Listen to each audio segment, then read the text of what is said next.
time of watermelon got stirred. Good to go. There we go. There we go. The only thing I can't see anything really. That's what this for.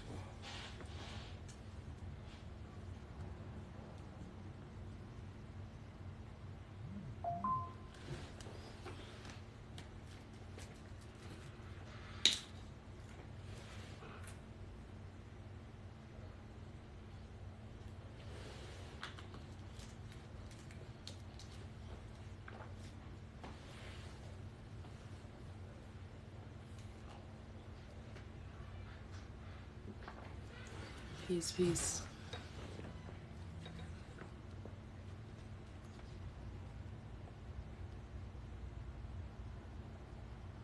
Talk to me now. Talk to me now. What am I doing? I don't know. Peace, y'all.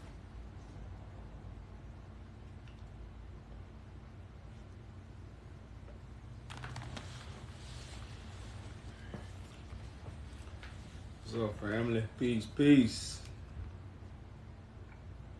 Hope y'all can see. Like I say, y'all, we just bringing awareness, y'all, to the things we've been tricked about. I took a screenshot.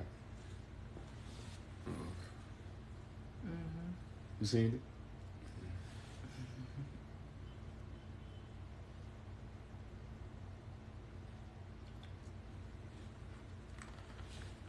So y'all, we're gonna get into it, y'all. We always bring in the Crafty Council. Crafty mean they built it. You know, that means a council was put together in a particular way. You can build cabinets. You can build a table. You can build a chair. But when you make it crafty, then that's when you go the extra mile. You know, you just ain't gonna make a regular chair. You gonna make it, you gonna have artwork in it. You gonna sign your name on it. You know, crafty it's totally different from just building something and then building it crafty. It's more mastery. Yeah, you know, so the Bible reads it's a crafty counsel. Like, I don't know how much we can stress the crafty counsel. You know, because when we say crafty, like we say, they just ain't create a council. No, crafty. That means they put certain things together to make you see their picture. You know, this is what they have done. Wait. They have put certain, we're going to let you up. Give me about 3 minutes. So when we talk about this crafty counsel, y'all, Christ is the teacher for God. Man is the teacher for devil. Christ is the teacher for God. Man is the teacher of deception. That's why the book say what? Your father is the devil. Your father is the devil. Deception. So right now, Christ ain't taught us none of this. Moses, nobody taught us. Who gave us this? The Roman Catholic. Our own ancestors didn't teach us this. Our ancestors didn't know these names. So this crafty counsel that we are speaking of, y'all, like I say, it's deep. You know, and it's like I say, don't leave out the word crafty. You might need to look up the definition of crafty and read it for yourself. You know, and this crafty counsel was set up. So what? A name will not be remembered. Then it say the crafty counsel was set up so you won't remember. Remember what? Your history. Where you come from. What you connected to. It don't exist. This is what the crafty counsel was set up for. So we finna let you up. Remember to cam up when you come up. Yes, good morning, my friends. It's Uncle Rory checking in from Shropshire. I've been listening to this live. Now, I've never been to Ethiopia before, but I've been to Tanzania. Before you continue? Brother. Yeah, you gotta turn your camera on to continue. Unfortunately, I suffered a major facial injury recently. I was at a local ice skating rink, and I had fallen, and a girl had skated into my neck, severing my carotid artery. So my face is swollen right now. But the fact, please don't give me a chance. I want to tell you what now I've been to Tanzania. Hey. Because we got a zero policy. Now, I'm sorry for your accident. If that's true. Of course, it's true. Right, I'm sorry for that. Now, the only way you'll be able to speak with us without a camera is on our YouTube. Oh, and my friends, you need to be more accepting of people with disabilities. Brother man. I went to this rink the other day, and the blood was still in the eye. To get blood out of an ice skating rink, it's almost impossible. You don't understand rules. Rules is rules. If mama say you gotta be in the house at 9, at 8 o'clock, sometimes I was mad. I wanted to stay out. But then when mama ruled, so I had to be in the house. So, just rules, brother. It got nothing to do with emotions and none of that. It's just rules. So like I was saying, y'all, this is about the crafty counsel. This is why we know people don't even go to Africa when it comes to the Bible. Where they go? Where do we go when we connect to the Bible? We don't go to Africa. We go to the Middle East. Now, you can say the Middle East is a part of Africa, which is true, okay. But the Middle East don't ring like the sub-Sahara of Africa. If you go to the Middle East and you go to Ethiopia, it's two different places. And I done heard a lot of Europeans say Ethiopia is one of the best places, and they done traveled all around the world. And this is coming from Europeans' mouth. They say Ethiopia is the best place you can ever go. Now, I'm not citing up Ethiopia. Y'all, the world is beautiful. We just talking about the connection of all this holy writings and all this spiritual stuff. See, because somebody said this the other day, the Bible don't talk about the whole world. The Bible talk about a particular people. But how can a particular people be left out when we talk about the Bible? So anybody that has traveled to Ethiopia and not originally from Ethiopia, they have said Ethiopia is a whole different feeling when they get there. Out of all the places they've been all over the world, Ethiopia is totally different.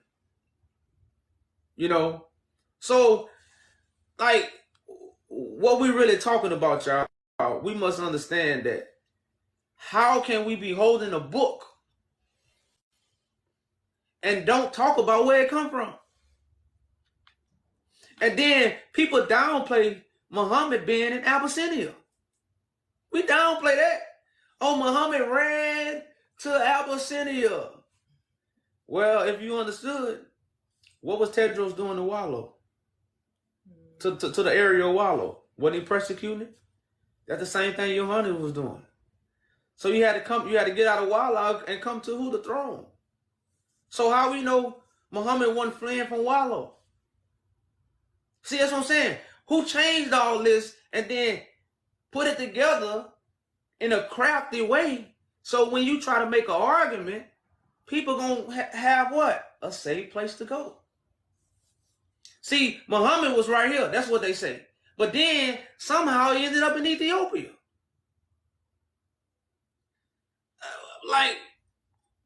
Come on now, y'all. Muhammad was here. Then somehow he ended up in Ethiopia. But Ethiopia is where everything come from. And the crazy thing about it, they say that's where they found the first woman, the first man, or first civilization. I don't. Like Lucy or something. Yeah. So I didn't say it. They said it. But we can't connect the dots because what? We don't know. I say it all the time. Ethiopia got the oldest Bible. No. Ethiopia got the original. They got the original. But they don't want to tell you that. Because then what? You're going to want to go travel to Ethiopia. But you think the Bible come from way up here in Jerusalem. That's what we think the Bible come from. No, it come from down here. See that right there? That's where the Bible come from. Right here, East Africa. So, they got us going here to look for Jesus' tomb. You know where the first paintings of Christ come from? Ethiopia. Do most people know that? No. So, you know, and right now the Hebrews run around calling Ethiopians Hamites. And like I say, Ethiopia is a Greek name. You know, but I use Ethiopia because what? That's the modern day term. If I say Abyssinia, people are like, where Abyssinia at? Israel and Jerusalem was put on the map in the 1900s.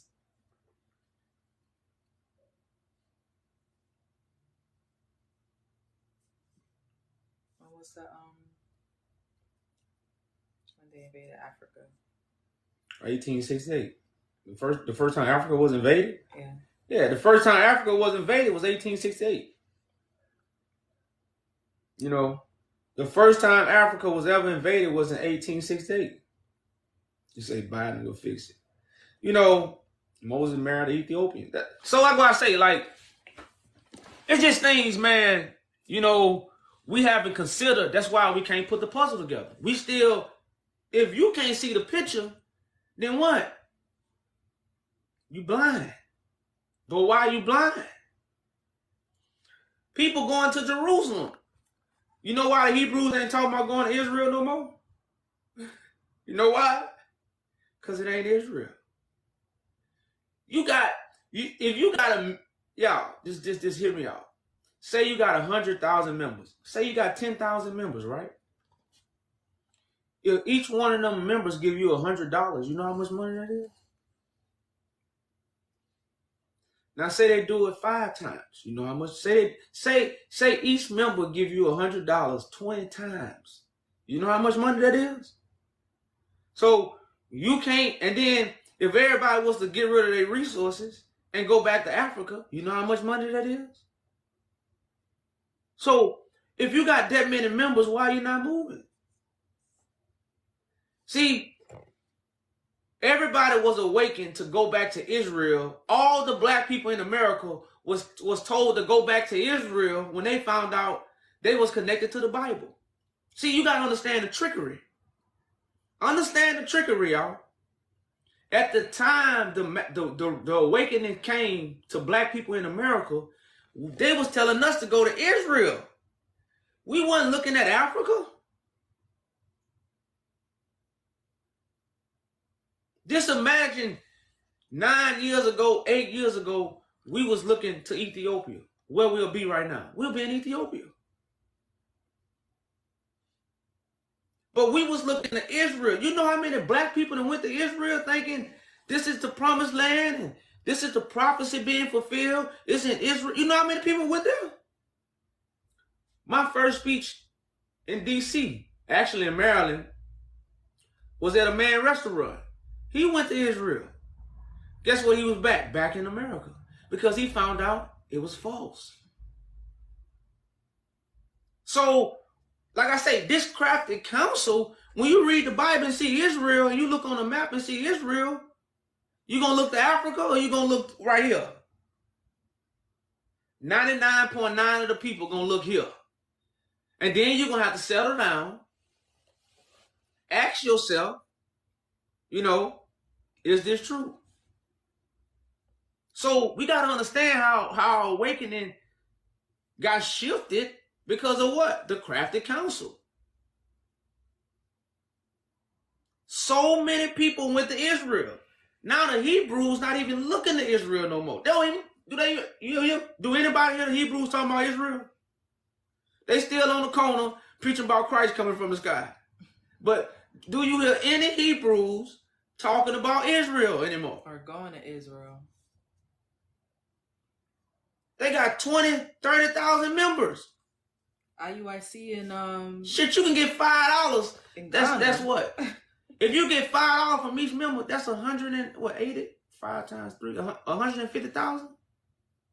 If you got 30,000 members, $5, that's what? My math might be wrong. Got a calculator with me, but that's 150,000. That's 150,000.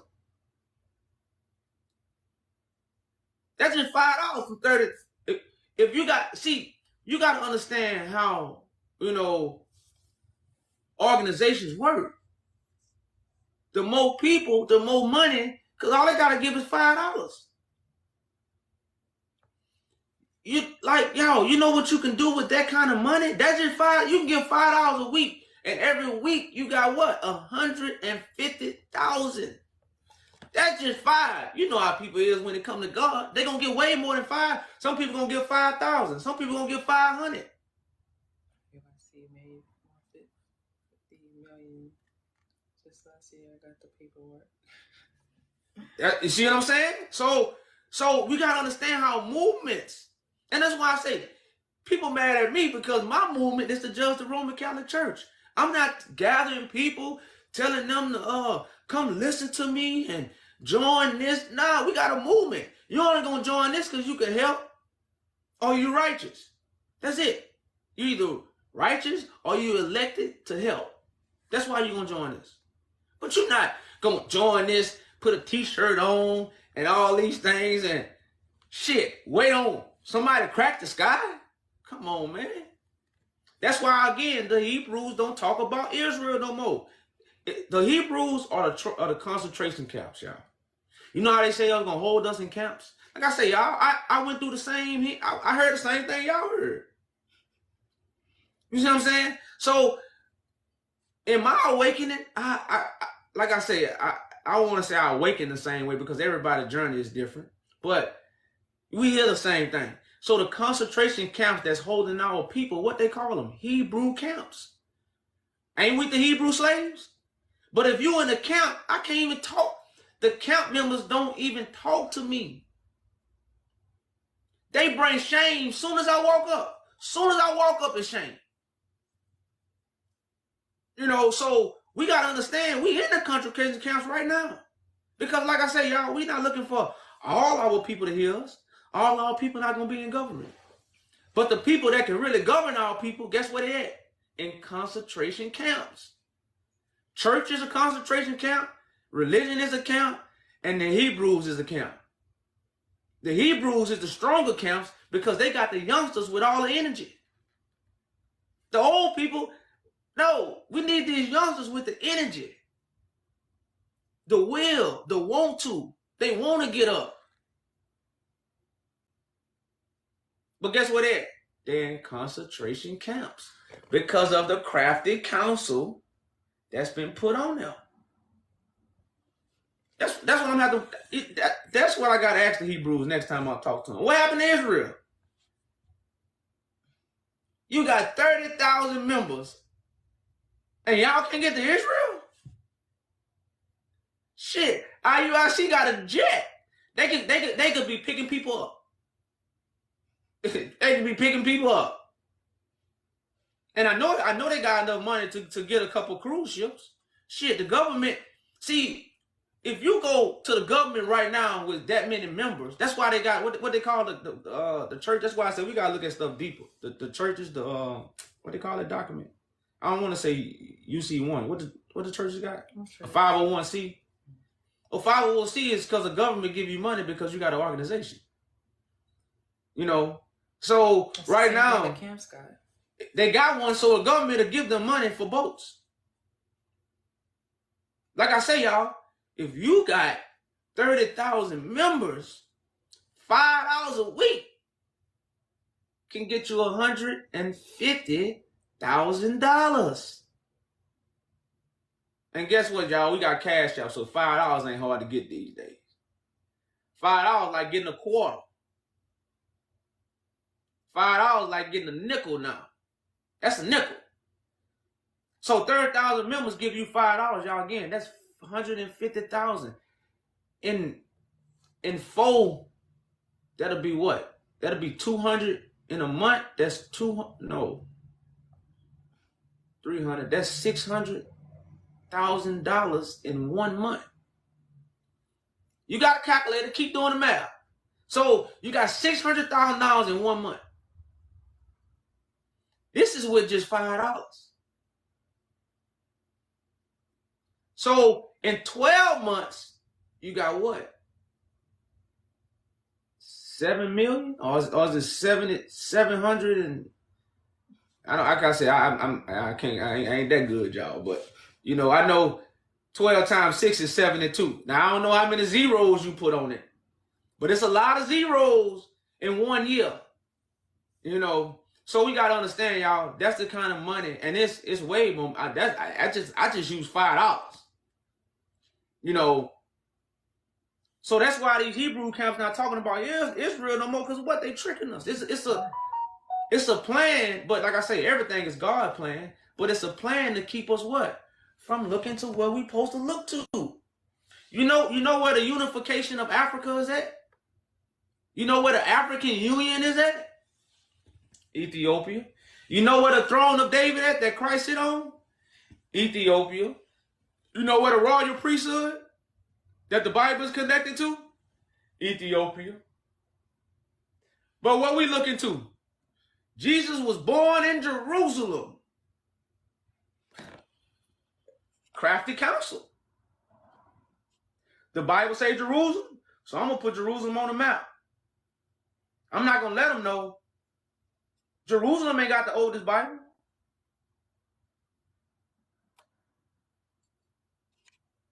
Jerusalem don't have the oldest Bible. Ethiopia got the oldest Bible. So how do we argue that? How do we argue that? They say Christ was in Israel, Jerusalem. Christ was never up here. But then they got the Ark of the Covenant in Ethiopia. You gotta say that again. They ain't hear that. That's the kind of stuff we don't hear. Like, that's why I talk loud. I make sure you hear me. I make sure. You know, every time that's why I say a trumpet. So they say Christ up here, right? But why the Ark of the Covenant down here? If Christ buried up here, why is the Ark of the Covenant down here? You see the dogma?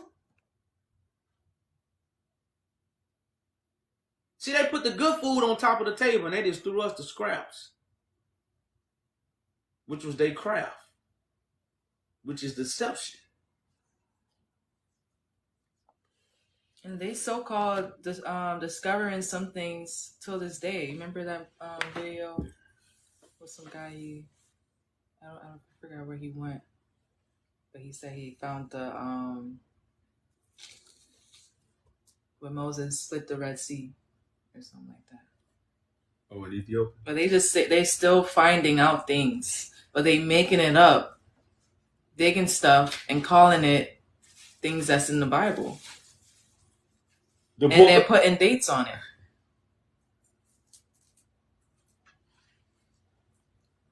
I think most of the we know. And the first country that was invaded by the European colonists, not colonists, the European nations of Great Britain was Ethiopia. The first country invaded in Africa was Ethiopia.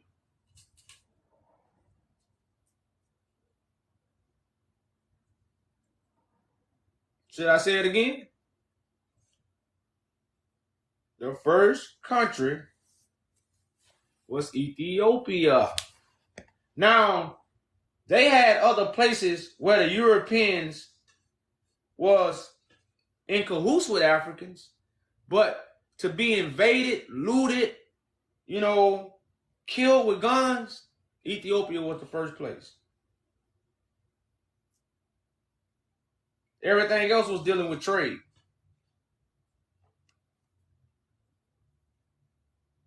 So I see we don't get too many people on this, and and that's good. Hopefully, people are really learning and paying attention, and not really trying to argue, y'all. Because what I say, we way past arguing. Now you can come up here and debate if you want. You can always put your sword up now.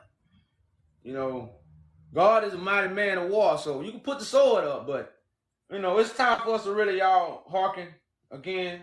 Bob said it best. You're gonna have to learn to respect the shepherd. Hey, stop respect the misguiding judge. people. You lying. See what I'm saying? That's emotions. You know how many people lying in the world? You know? Most people won't walk up in a church and say they lying, but they won't tell me that. Okay, I feel you lying too. Well, be decent enough as a true man of God, and what? Prove me wrong. Prove me wrong. Can you just show us? Can you just show us proof and sources of archaeological evidence that all of this was in Ethiopia? Well, can you cam up so we can answer your question? You said what? Can you put your camera on so we can answer your question? I don't have the button to put on. You do. Yeah, you gotta press save. Okay, so the Bible, the scriptures come from Ethiopia, and they were invaded by the British in 1868. That's when they looted Ethiopia and took the holy scrolls, the manuscripts, gold, many things from Ethiopia. And then from that, the Romans took the scrolls and created the book. That's why you have the Bible, you have the Quran. And then they passed it out to everyone. When did the Romans take over Ethiopia? Well, they didn't take over. They looted Ethiopia in 1868. But they conquered Jerusalem before Christ. So what are you talking about? Well, Jerusalem was just put on the map. You can look this up. Israel was just created in 1948. The Bible literally tells you that the Romans conquered Jerusalem. What are you talking about? Where does it say that? In the prophets. In the following after the Bible. Yeah, in the prophets. In the prophets. The prophets don't have dates. That's why Jerusalem in the Bible. But when did Rome ever conquer Ethiopia? They conquered Jerusalem. So how are you just gonna make up a story and leave stuff out? Can you tell us the dates in the Bible where it said that? 130 BCE they conquered Jerusalem. Where is the That's dates historical evidence. They changed the name to the land. Do you know who created those historical events? I'm not gonna go off beliefs right now. I'm going off of actual evidence that's been proven that Rome conquered the land. We just gave you evidence as well, but you didn't look it up. You said they stole it from Ethiopia. That's not evidence. You're not proving anything. Do you know that the Romans changed times and laws? That's what says Where was the temple built? Where was the temple built? For one thing, sus, where was the temple built? Sus, you came up here to ask questions, not to give you information, but because I'm not going to ask questions to people who are literally making stuff up. You guys are making things up. You can't ask questions and talk. You can't just make up stuff and then go and get emotional in a conversation. Yeah, but you're taking away people's cultural identity. You're taking people's cultural identity. You're just hurt, sis. Yeah. I'm not hurt. You're taking people's cultural identity away. Your Arabs, Muslims, and Jews have had history in their lands for very. If you're not gonna mic down, we're gonna have and you're taking it away. You can kick. That's what she wanted because she didn't want proof. Right now, y'all, we bring proof every day. The siege of Magdala. She knows nothing about the siege of Magdala, and there was no way we can tell it to her.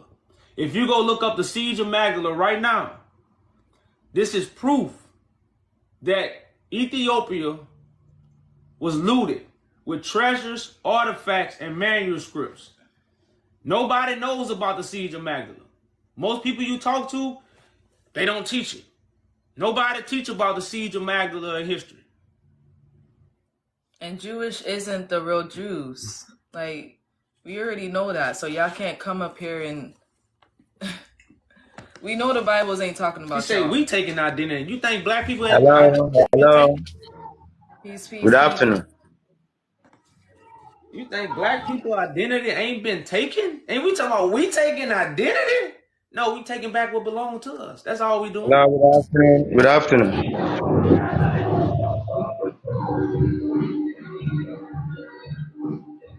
Hello. He's speaking. Can you hear us? No, I'm from Ghana. Please, I just want to ask you: are you a Muslim or Christian or something? Please. We're no religion.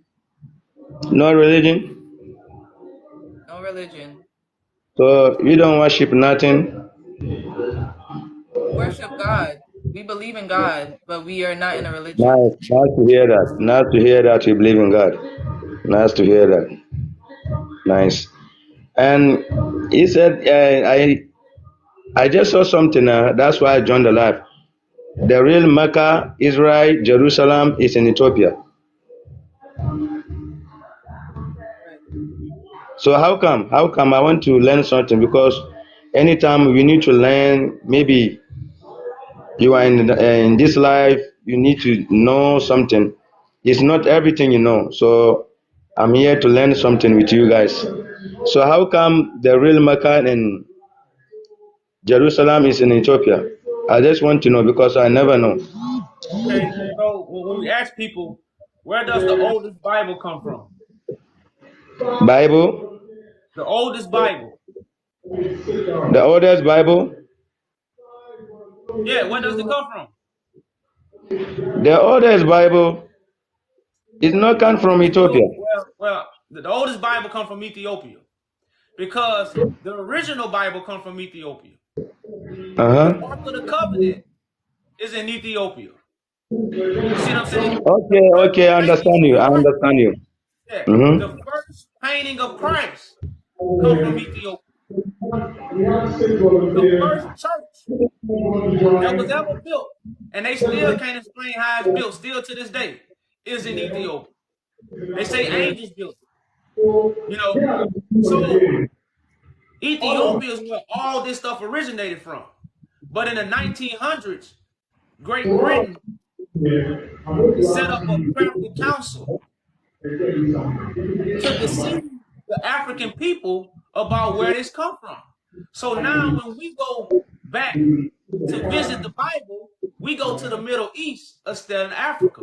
We should be going to Africa for the Bible. But where they got us going? To the Middle East. So all this is crafty counsel. So Israel and Jerusalem and Mecca are all mind frames. They wasn't lands. None of our ancestors was in Jerusalem. None of our ancestors was in Mecca, and none of our ancestors was in Israel. These are all mind frames. They basically mean the same thing. But again, the British took these things and put it on the map to deceive Okay, us and and take us please, away from where please, all this is. I want to ask you one question. What do you know about Islam? I know a lot because Islam means submit to the will of God. That's why you got African Muslim kings that nobody talk about. You know why? You know why they're not talking about the African, the good leaders, and because we have Old Testament. And you see, Quran is one. Quran is not two. Quran is always one, and no one can change Quran. You understand? But the Bible came different. The Old Testament of Bible, when you read Old Testament, everything was clear. But the new Bibles, please, my Christian friends, I'm not here to insult you, please. But I want you to understand the new Bibles is all fake. It's all fake. But to be honest, Quran is one. Quran, no Now one watch can this. change Quran. Quran is one. All books are watered down information because words on paper diminish thought. If everybody record me and your conversation right now, right? Because the Quran comes But from what was the do you Quran comes believe? from what was said. Do you believe? I'm coming, please. I understand you. I want to learn, please, brother. I want to learn. That's why I'm here. I want to learn. Serious. I want to learn. Do you believe God have messengers? Correct. Do you know all of them? No, because God Okay. gonna choose the messenger. You can never know God messenger like the people ain't know Muhammad was God messenger until Muhammad revealed himself. So where do you know about history of Muhammad sallallahu alaihi wasallam? Do you know about Muhammad sallallahu alaihi wasallam? Well, yeah, I know. I don't know about the Muhammad came 1400 years ago. Well, I know about the Muhammad of Africa that was here in the 1900s.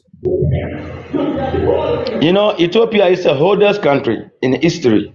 Ethiopia is the oldest country. Yeah, I know Ethiopia was Ethiopia was that's a what Christ was. strong country, and no one could. Ethiopia, they never have slave master. No one slave Ethiopia. Ethiopia, Mali, Niger is the oldest country. So I know everything about Ethiopia, but most of people don't believe in God messengers. Most of people. And Correct. even Jesus Christ, we call it Isa. Jesus But look, Christ is a Muslim. He was Muslim. but look. You are correct. That's why Muhammad is not the last, because God gonna choose another messenger. Because all through history, God brought different messengers. Now, Yeah? Christianity and Islam both teach Jesus is the last and Muhammad is the last. No. No, it's not like that. Before Jesus go back, he make everyone know the one after me, Muhammad is coming to you. He let everyone know, but they hide it. The truth is they hide it.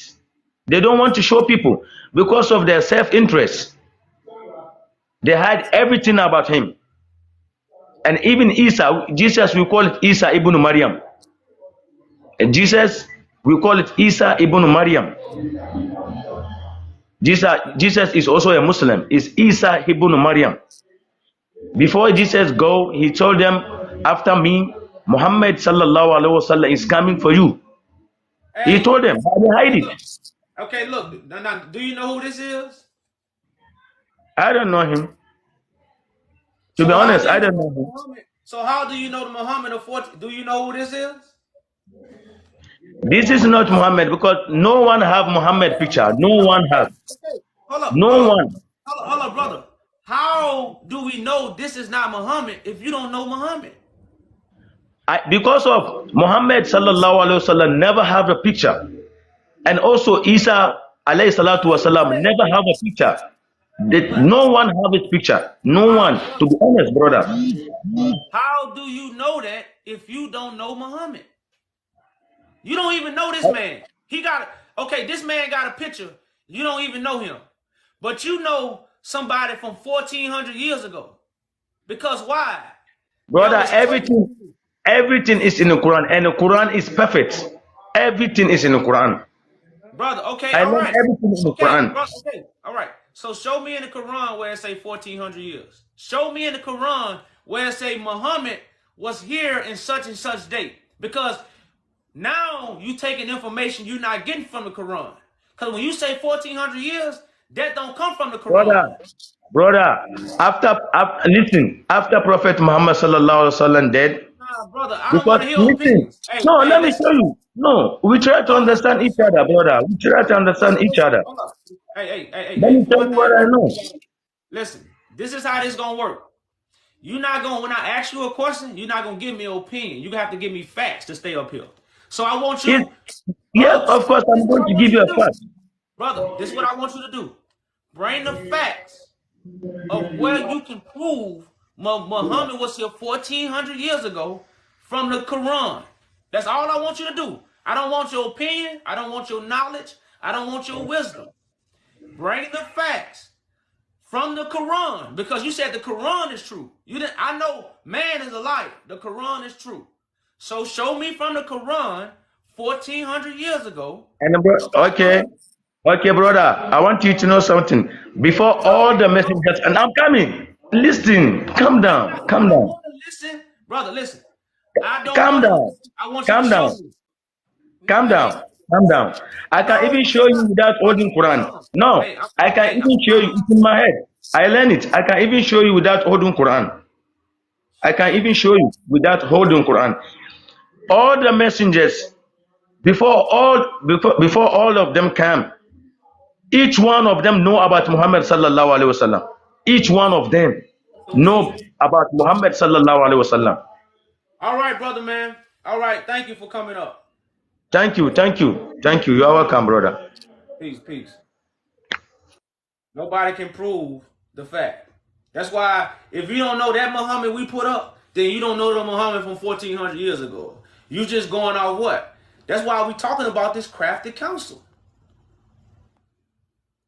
Just think about it, y'all. Christianity and Islam both tell you they prophet is the last messenger. That's by design. They designed it that way. So you want what? Connect to the real. What's And up, remember, guys? when you come up, you must have your camera on. No, it's no debate with that. I When have you my come up, phone. you must have your camera on to speak. Thank you, brother. Peace, How you peace. guys doing? What's Good. going on? Peace, peace. Very good, very good. I just had a question, or you can ask a question. I guess it's your life. Oh, go ahead. What you got? I'll ask my question after yours. We don't I have a question. Oh, I thought you guys had a question. Because you saying that the real Mecca, Israel, Jerusalem is in Ethiopia. Can you explain that? Well, Israel is a people. Yeah, Jerusalem Israel is is, a yeah, people. you're right. You know, Jerusalem is a people also. All these represent mind frames. Yeah, That's why why. Palestine exists. Huh?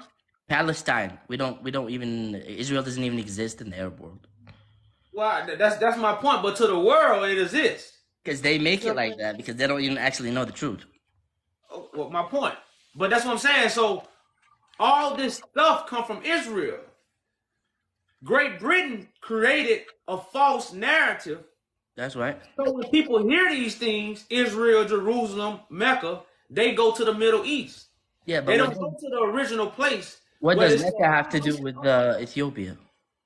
huh? What does Mecca have to do with Ethiopia? One who is like Because Mecca means one who is like God. That's Mecca? what the Mecca? meaning of Mecca means. I didn't know That's that. why in Mecca they got the black stone. Yeah, but it doesn't have to do with God. That's his house, basically.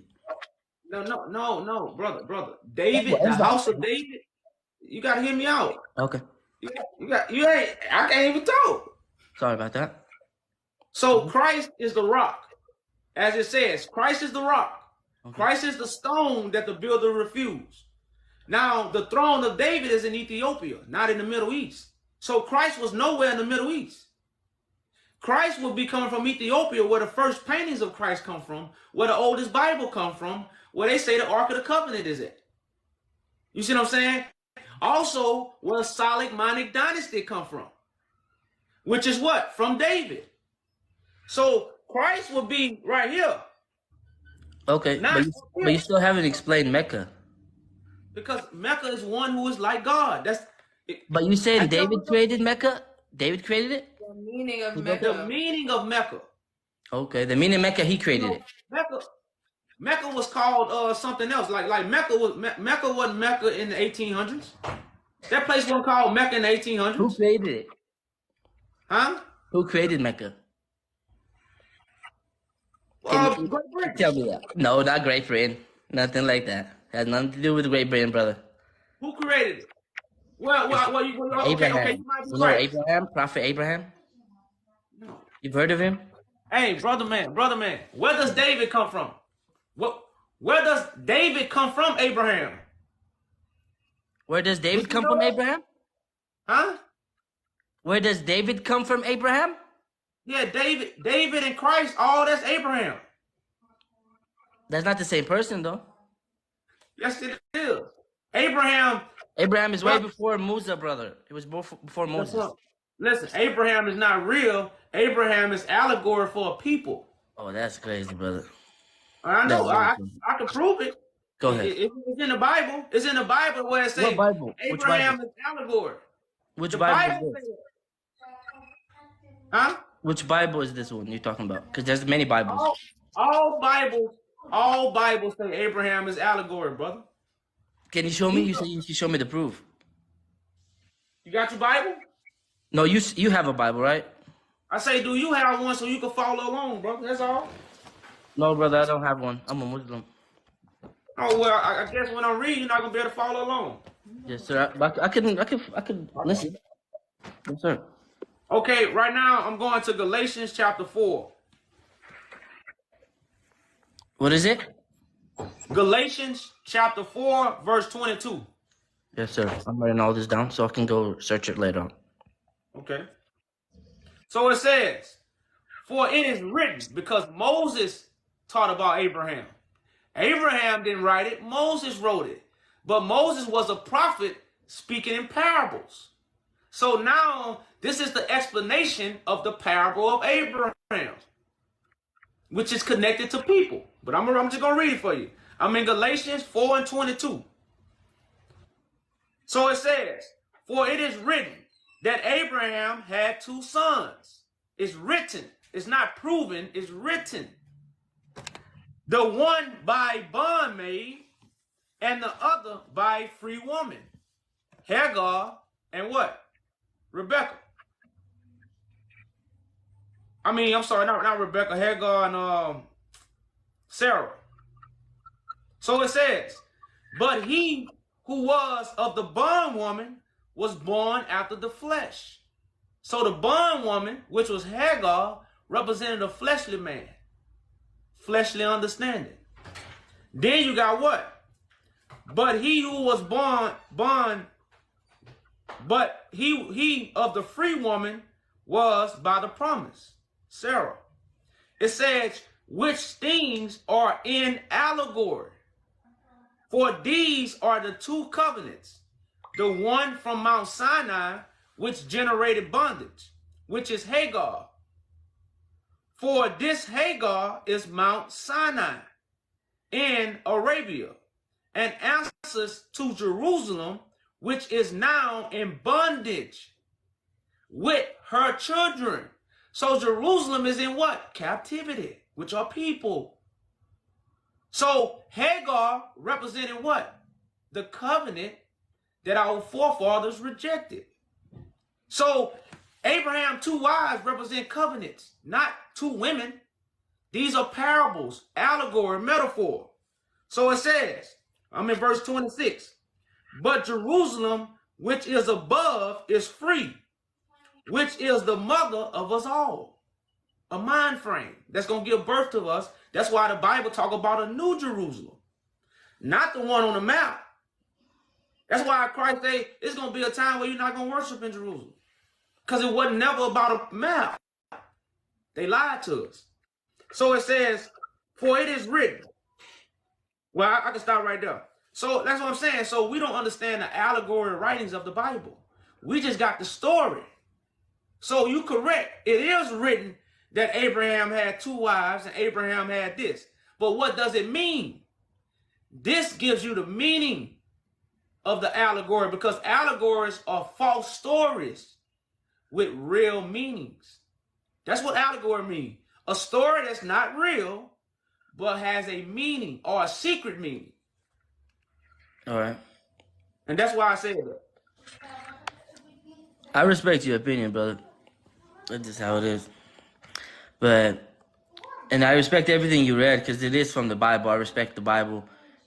But most of it is just stuff rewritten. Somebody else wrote it, didn't like it. Oh, let's do this. Let's write this down over here. You know why the Quran can never be played with? Because if you move one letter, that whole sentence doesn't make sense. Not even a letter. We have moves like kasra, dhamma. If you move one of those, it doesn't even make sense. Now, brother, man, I want to ask you this. Yes, sir. Did Muhammad read all right? They say he didn't. It said in the Quran he didn't. That's why it's that's why it's a miracle. He couldn't copy from any other book. Because I don't want you to reach too far. Okay. So I want to ask you this: who wrote the Quran? Then, now, if Muhammad was the anointed one, his cousin Ali. His cousin Ali. Yeah.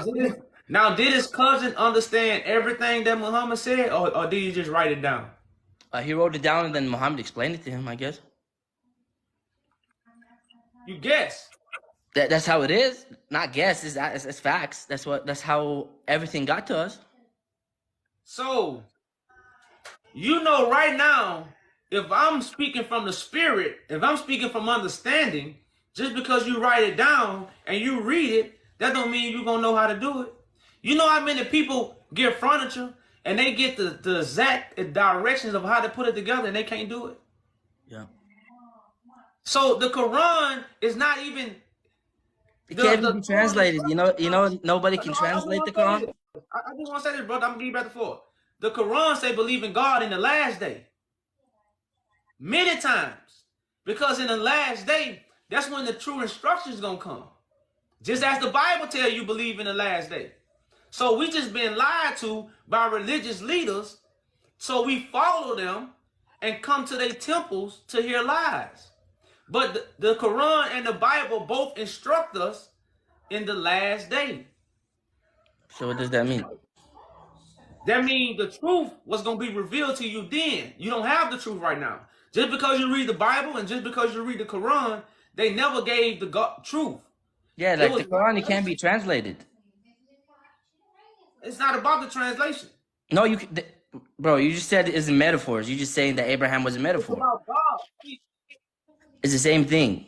Well, yeah, that's what I'm saying. Like, it's not the written. That's why it's not about the written. It's about the will of God. God is spirit. God ain't pen and paper. So when you open up these books, you don't connect to God. But you actually God got messenger. But when you open the Quran and you read the Quran, you actually do connect with God because it's His word that was written on that book. He's the one that told Muhammad, do this, do that. Word. So how is not connected to God? God's word cannot be written, brother. That's why Muhammad couldn't read or write, because how did he get the word? The word come from the mouth. The will is written down. The word of God always come from the mouth. How did Moses give it to Israel? He spoke it. Now, once it got written, that's man. You know, that's why. But God's word is spoken. Yeah, that's why we say that his cousin wrote it, because his cousin is like him. Like he said that me and him are the same people. So that's the difference between us. Islam is different. And I'm a Shia brother. I'm not a Sunni, because there's like a lot of different. The same thing with the Christianity. There's Orthodox. There's many. You know, same thing with us. Well, that's my proof. The Quran can't be true because you all reading the same Quran. Why y'all not all going the same way? Because it is not the truth in the Quran. You have to understand that when the Prophet was on his deathbed, he told him, give me a piece of paper and let me write you guys the truth and the Quran. With the Quran, they told him, no, you're just crazy. And that was his friends. We have that in our books. They made him say that he was crazy.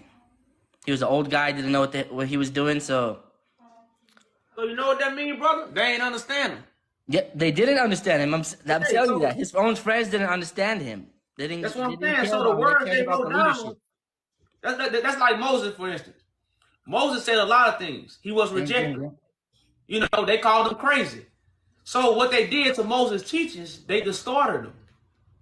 When Moses say slaughter a lamb, Christ is the lamb. So why would you go get a lamb and slaughter it? Because you thought when Moses said slaughter the lamb, you thought Moses was talking about an animal. Moses wasn't talking about an animal. But remember, Moses was of understanding. The people who Moses was talking to didn't understand. So they took Moses' teachings wrong. You see what I'm saying? Like right now today, in my culture, if I tell you come dive in that water, that don't mean I'm telling you I got a swimming pool. I ain't got a lake. We finna go get into some mess.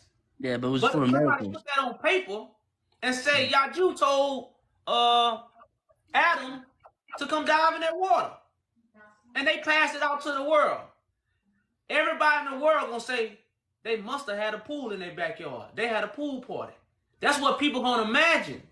But I was never talking about literally water. But since it's on paper, thought is diminished. Now we have imaginations. You're right about that. You see what I'm saying? So Yeah, you're right about that. anything that's on paper diminishes thought because you can take it how you want it. You know, and that's why God is the spoken word, not the written word.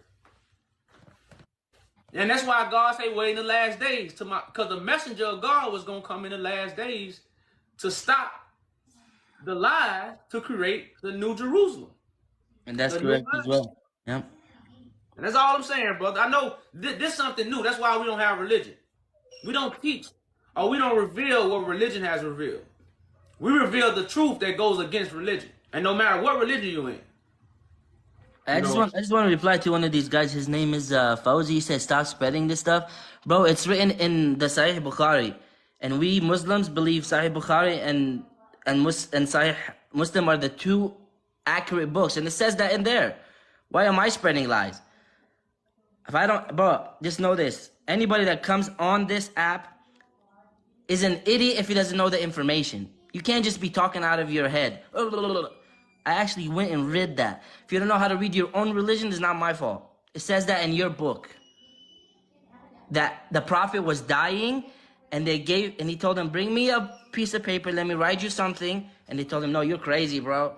And they went to go discuss who's gonna be the king next after the prophet.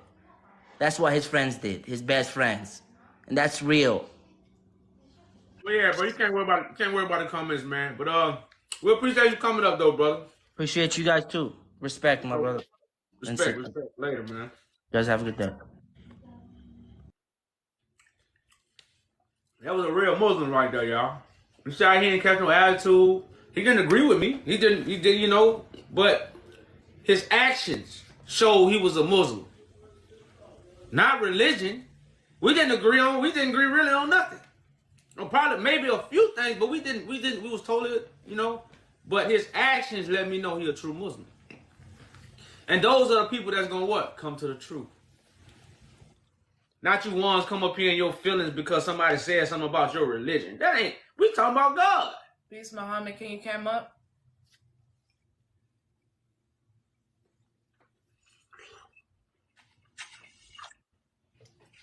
Muhammad?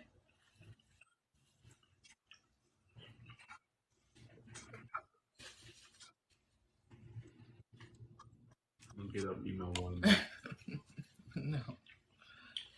Muhammad. Y'all seen that TikTok where you gotta chew different when you get married?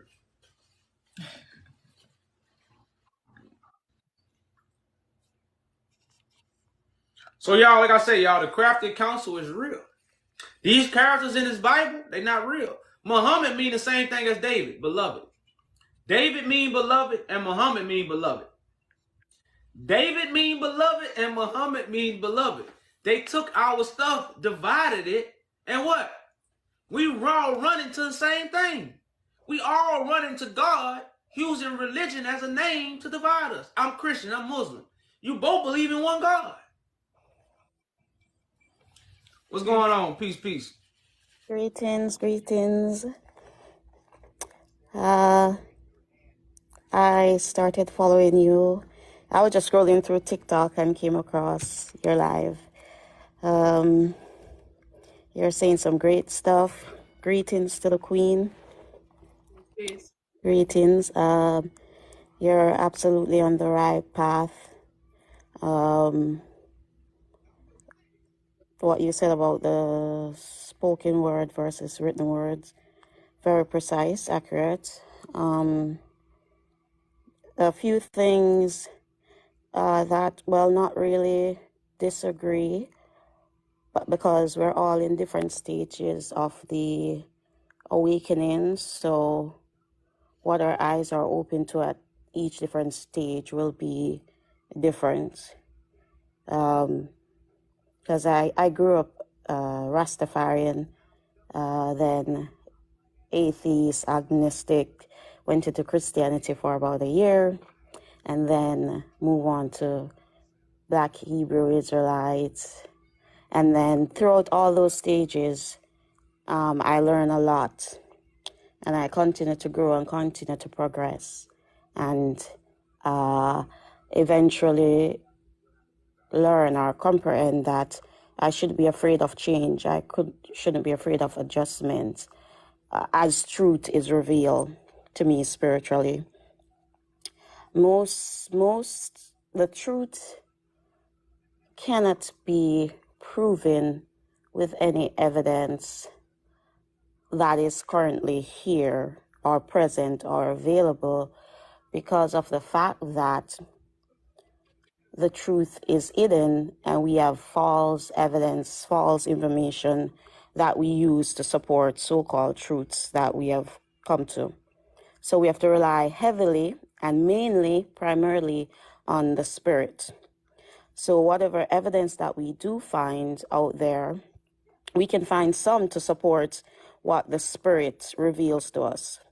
And because we have to rely on the Spirit, then you'll have a larger portion of the population who will call it crazy, call it wrong, saying that you're doing all these things and whatever they may say, because you have to be in tune with the Spirit of the Creator in order to even be able to comprehend the truth. It's, for example, if someone studies science and try to explain that to the average person, they're going to be lost. They're going to be confused. It's going to sound crazy. Nothing will make sense to them. It's the very same thing. And spirituality far supersedes science, because science explains the physical things, the physical evidence, while the Spirit explains things that cannot be proven physically, that cannot be explained. So I just want to put that out there basically for your viewers and so forth, who probably come across and say that this is madness. You're trying to take something that is not yours and so forth. Now, the reason why among our awakened self, us who are awakened or consider ourselves awakened, why we'll agree on some stuff and we'll disagree on other things, is because there have been thousands of years of burying our truth. And in the process of us waking up, each and every single one of us have a bit of the truth that was buried. And we'll actually have to come together as one to put all those bits and pieces together. Because yes. When you said that right there, sis, I just want people to understand what you just said in real totality of the lie of what we've been told. Because all you just spoke is the body of Christ. That's basically what you said. But religious people hear that. But what you said, we more hear in that way. We have to come together. But how? How? Law Okay. and order. You can't do nothing without law and order. You can't even walk without correct. law and order. Correct. One foot got to go before the other. Correct. That's called law and order. I so agree. You were saying everything have been hidden for thousands of years, been hidden from ages. Okay, now that's why I say the truth is the manifestation. We all have a part because we all have a part to do, not a part to know. See what I'm saying? We get caught up on the knowledge and wisdom. Life been teaching us. Now we are being awakened to do. But the knowledge and wisdom of books is slowing us down. Religion slowing us down. Correct. Because I can talk to 1,000 of my brothers and sisters right now that won't change. But wanting something and don't knowing how to get it is just a what? A want. Correct. And that's what we want these things, but we don't know how to get it. So I just want to read one scripture to understand why things have been hidden. Because everything is a manifestation. It's not information. They took the information so you won't manifest. Correct. This is why they gave us false information. We are the information. It's us. So I want to read this one scripture in Colossians 1:26. It says, even the mystery which have been hidden from ages and from generations, but is now but it now is manifested to his saints. So we talking about the manifestation of a righteous generation to what? Build a new government. That's a revolution. You know, they got this roster song where it says, do you really know what it means to have a revolution? Most of our people don't. They don't. It means to unite to overthrow the government because why? You have a better plan. And when I talk to my people, it's no plan, it's no plot, and it's no strategy. It's just information, information, information. Agreed. You know, and most of it is regurgitated. Most of it is, and that does bring me to my next point. We know that the Holy Land is in Africa, and but a lot of persons tend to, okay, so when we read like the Bible or we read the Quran or whichever holy book in whatever religion, like you say, we take them literally. Not everything is literal, but also I can safely say about 50% of whatever is in the Bible, the Quran, or any of these religious books were put in there, were added to it to confuse us, to distract us, and to put their agenda. So a lot of people say that, oh, Allah is the way, this, that. But the Allah, the Quran, that is for Arabs. The Christianity, that's for the European. Hinduism, that's for the Indian. This is just all the different races taking bits and pieces from the original being's history and making it their own and altering it and adding their deities, their lower demon worship type of practices to it. And then we, as Bantu people, as Egyptian, as the original carbon being, we have lost ours because they have them stored deep in the Vatican. They've burnt them down and all of these things. Now, in Africa, the Ethiopia, Libya would have been, it is said that that area as the oldest Bible, or it hasn't been invaded or whatever. But what we also leave out of that is that the reason why they weren't invaded and all of this is that backhanded deals were made so that they could keep their society and so forth. So it doesn't mean necessarily that it's all righteous or it has everything on the up and up. A lot of persons don't realize that the original Egyptian before 6,600 years ago actually originated from the south, and that they expanded into the north, and that when they were invaded by the Arabs and so forth, they actually run back to the south, and they're still alive now in the south, and they went and they took them out and turned them into slaves, shipped them across the Atlantic. So some of us end up in the Americas, because the thing is, when you take out the royals from among their people and exile them in a foreign land, then you weaken them, then you can get access to their resources, to everything that they have, their books, their history, and all of that. So a lot of us will view... That's why we talk about the siege of Magdala. You know, a lot of these dates come from the Europeans. You know, none of these dates come from our ancestors. None. Most of the ancestors that had knowledge was killed. See, even when they stole the scrolls, the biblical scrolls wasn't passed out all over Africa. No. The original scrolls never got passed out all over Africa. They was only with certain priests. Right, the priests. And the priests that had these biblical scrolls got killed. A lot. And the Romans took the scrolls, and now they got the original and translated and made Bibles, Quran, the Book of Enoch, the lost books, right. And they passed it out what? In their translation. Right. So the same words they created, they also put dates with it. That's correct. You know, and they created a false history. That's why we call it history. So when we talk about, I want to bring this gentleman up. See, when we ask people about Muhammad, this is a black king from Ethiopia who was a Muslim. Nobody knows this man. And I bring this man up because this is a black man from the royal family of Ethiopia, the house of David, and nobody knows him. We Correct. know David, we know Abraham, we know Jesus, and we know Muhammad. All these people was 2,000, 6,000 years ago. This man died in the 1900s, and nobody know him. So this proof how they have killed people, taken us places, changed names, and now we know nothing. And the thing Because is, it still happens now. the Roman doctrine. You know, But and this is why we have this title up here showing people where all this stuff is coming from. right, You know, and it's still, all this is Africa. it's not far-fetched. What you're saying is not far-fetched because it happens up to this very day.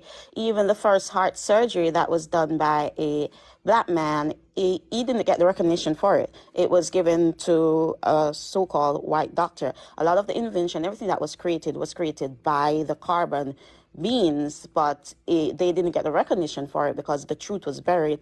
And then they put a Euro-Asian face to it and give them the glory, give them the praise, and all of that. So what you're saying is not far-fetched for persons to really comprehend its basic primary level understanding, because you can look at what's happening up to this very day and see that we have always been shafted in terms of our accomplishment, what we invent, what we create, what we foresee, or foresight. It has always been given on to the colonizers. And a lot of people say it will not even realize that the reason why the Bible says that the earth is, our life is actually about 6,000 years ago. If you follow the genealogy from the beginning all the way down to now, they're going to claim that it's about 6,000 years. That's because before 6,600 years ago, it was all carbonated beings throughout the entire earth. And you have some awoken individual will say that, oh no, the Americas is the Holy Land, this, that, and the other. But what we forget is that the entire landmass was one piece. And the center of the earth is Africa, where all the resources, where all the wealth is, which is the reason why it's always in turmoil. So they have access to that. The center of the earth is where the Holy Land would be.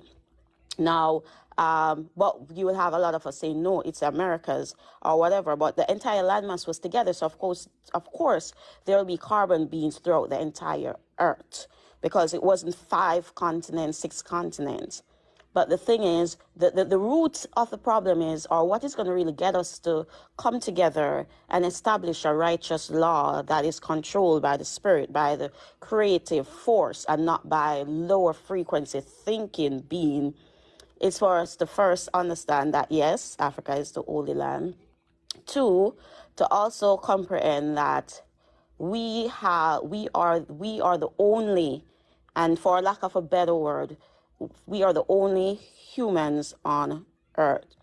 If we don't understand that, then we cannot go to war with our enemies.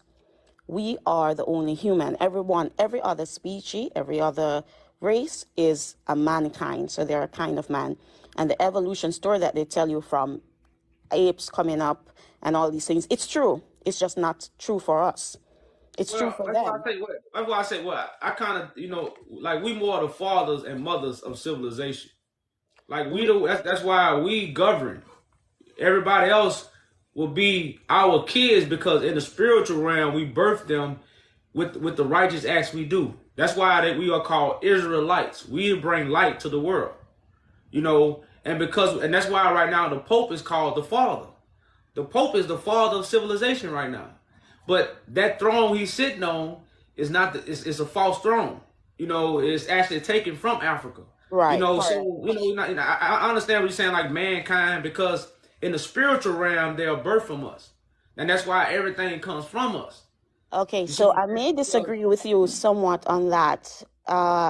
They weren't birthed from us. They give us the story that there was a migration out of I'm not Africa. talking about a physical birth. That's why I said the spirit. That's why, like a lot of inventions, a lot of creations, a lot of things, when they copy us because we have the gift, Gotcha. to bring this to the world, which is light, just called enlightenment. So in the spiritual realm, we are the mothers and fathers of all civilization. That's why I say they all come from Adam, the first one with the knowledge to give knowledge to the world, to birth this kind of information. They don't come from us physically, because I believe that's like animals. You got all different kind of animals. You know, we were just looking at monkeys the other day. They got all kinds of different kind of monkeys, all different colors. They got all different color snakes, all different color plants. So God's creation is very diverse, but in all creation, you have a ruler stick. Like I always use the eagle or the African vulture. It's the top of all birds. No birds get that high. No bird's wingspan is that long, and none of the birds have that power. But every bird has this uniqueness of its own creation. But some people are the fathers or the measurement for the species. So when it comes to African people, we are the measurement for the human species. That's correct. That's correct. And even from a scientific standpoint, if they do, when they do their science experiment and they're researching and doing their genealogy tests, you will always find that even 80% of their DNA is the same as these animals. So it's not something that I'm inventing. It's what they have found themselves. And they have a 6-strand DNA, while we have 9-strand. We're 9 ether beings. They are one step above the beast. So back in ancient time, around 6,600 years ago, when they talk about the fallen angel and all of these stuff happening, we don't realize that this is just scientific, both spiritual scientific and physical scientific acts that were being conducted in ancient time that bring forth beings that think on a lower frequency, which is why they lack empathy, which is why they lack, they do the wickedness that they do, which is why they lack what you call it, a soul that we would say that we have, the spirit of Ubuntu. So we as Bantu are Egyptians, are Kemet, whichever word you want to use, because in Africa we have about 70 different languages, but it all means the same. It all adds up to the same. It's one people. It's one family. But I don't want people to understand that our forefathers did a lot of evil too to get us in this condition. Which is why they are here. So yes. Sometimes when we talk about the other races and point the finger so much, we get this emotion that's within us instead of accountability. Right, because we are the reason. There's one scripture in the Bible where it says, you must confess your sins and your forefathers' sins. Then the Spirit will heal us. That's why the Spirit really hasn't healed us yet, because a lot of us don't confess our forefathers' sins and what they did. Right, you have to do that. Knowledge, because if we the most powerful race, nobody can hold us down but ourselves. So when you go to African right now, it's Africans fighting against Africans, and when you come over here in America, it's blacks against blacks. You see what I'm saying? On top of the other nations against us. But if we change that, and that's like I always say in America, other nations, they build stores to sell us clothes. They open up corner stores to sell us liquor. They sell us food. They do our nails. They do our hands. So they cater to us, but they cater to us at our what? Lowest frequency. So we just got to focus on get back to our higher frequency and not point the finger at the other person. Because it's really about what we doing. That's when we fix the problem. And sometimes when you go into talking about another race and talking about what they did and what they are, that's the emotional and hate and not accountability, because that's what it's going to take to fix the problem. We as Africans must take accountability, because our forefathers did a lot of evil before the Europeans even came in Africa. We was doing evil. Our own people was killing kids, women, villages, all kind of that. Before white man came over and did these things. And it was through our own evil. We take more accountability to fix the problem rather than the emotional attack that most of us have taken, because they showing the slave movie, the white man raping us. They don't talk about the Moors going over there raping white women. See what I'm saying? So these things, that's why I say I don't indulge in a lot of conflict with race. Now I know who the people are, but I don't, because I already talk about too much stuff that make people mad. So if I just point the finger at the race card, and plus what we have been shown on TV and the false history that been shown to us, we already know that the Europeans are not for us. We know that already. So we ain't got to talk about that. We got to talk about our, how would I say it? We got to talk about fixing the problem, you know, rather than the problem. You know, like if my car break down, I'm not going to keep complaining to say, man, I need somebody to fix my car. Why my car broke? The road's messed up. You ain't going to get your car fixed. You got to find a mechanic, know who the mechanic is, and get the job done. You know, so I don't really engage in a lot of conversations when they get to talking about, you know, where white people come from, where black people come from, because that's not going to fix our problem. Because it's a lot of black people call themselves kings. Shit, we still ain't got a kingdom. They've been doing it for 20 years, 50 years. We kings with no kingdom. That's just talk, you know. So Right. we more about fixing the problem. And like I say, the only way to unite African people, we must understand the African Union is in Ethiopia. The throne of David is in Ethiopia. Christ sits on that seat. Christ is not a deity. Christ is a living vessel like Moses, Noah, or any other prophet. And the people who have been blessed by God must see this prophet, because this will be the prophet that comes back to Ethiopia to unify African people and restore peace back in the world. That's our job. One of the I agree.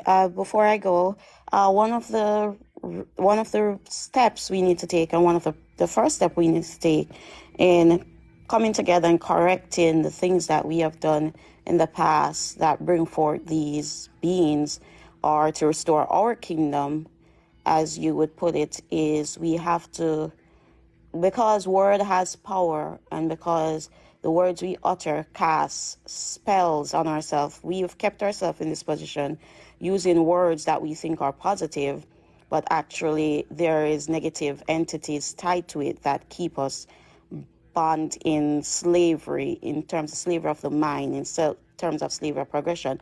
So, and that is one of the reasons why I don't use the word Jesus or Christ to refer to the Messiah or our leader, as we will put it. And I don't use the word even God, because the full word of God is Godriel, which is Lucifer's other name, which is these lower frequency beings title that they give us, so that when we're in church or wherever we are, the mosque, wherever, and we shout God and we shout Allah and all of these things, we are cursing ourselves to continue keep these other beings rising and in power.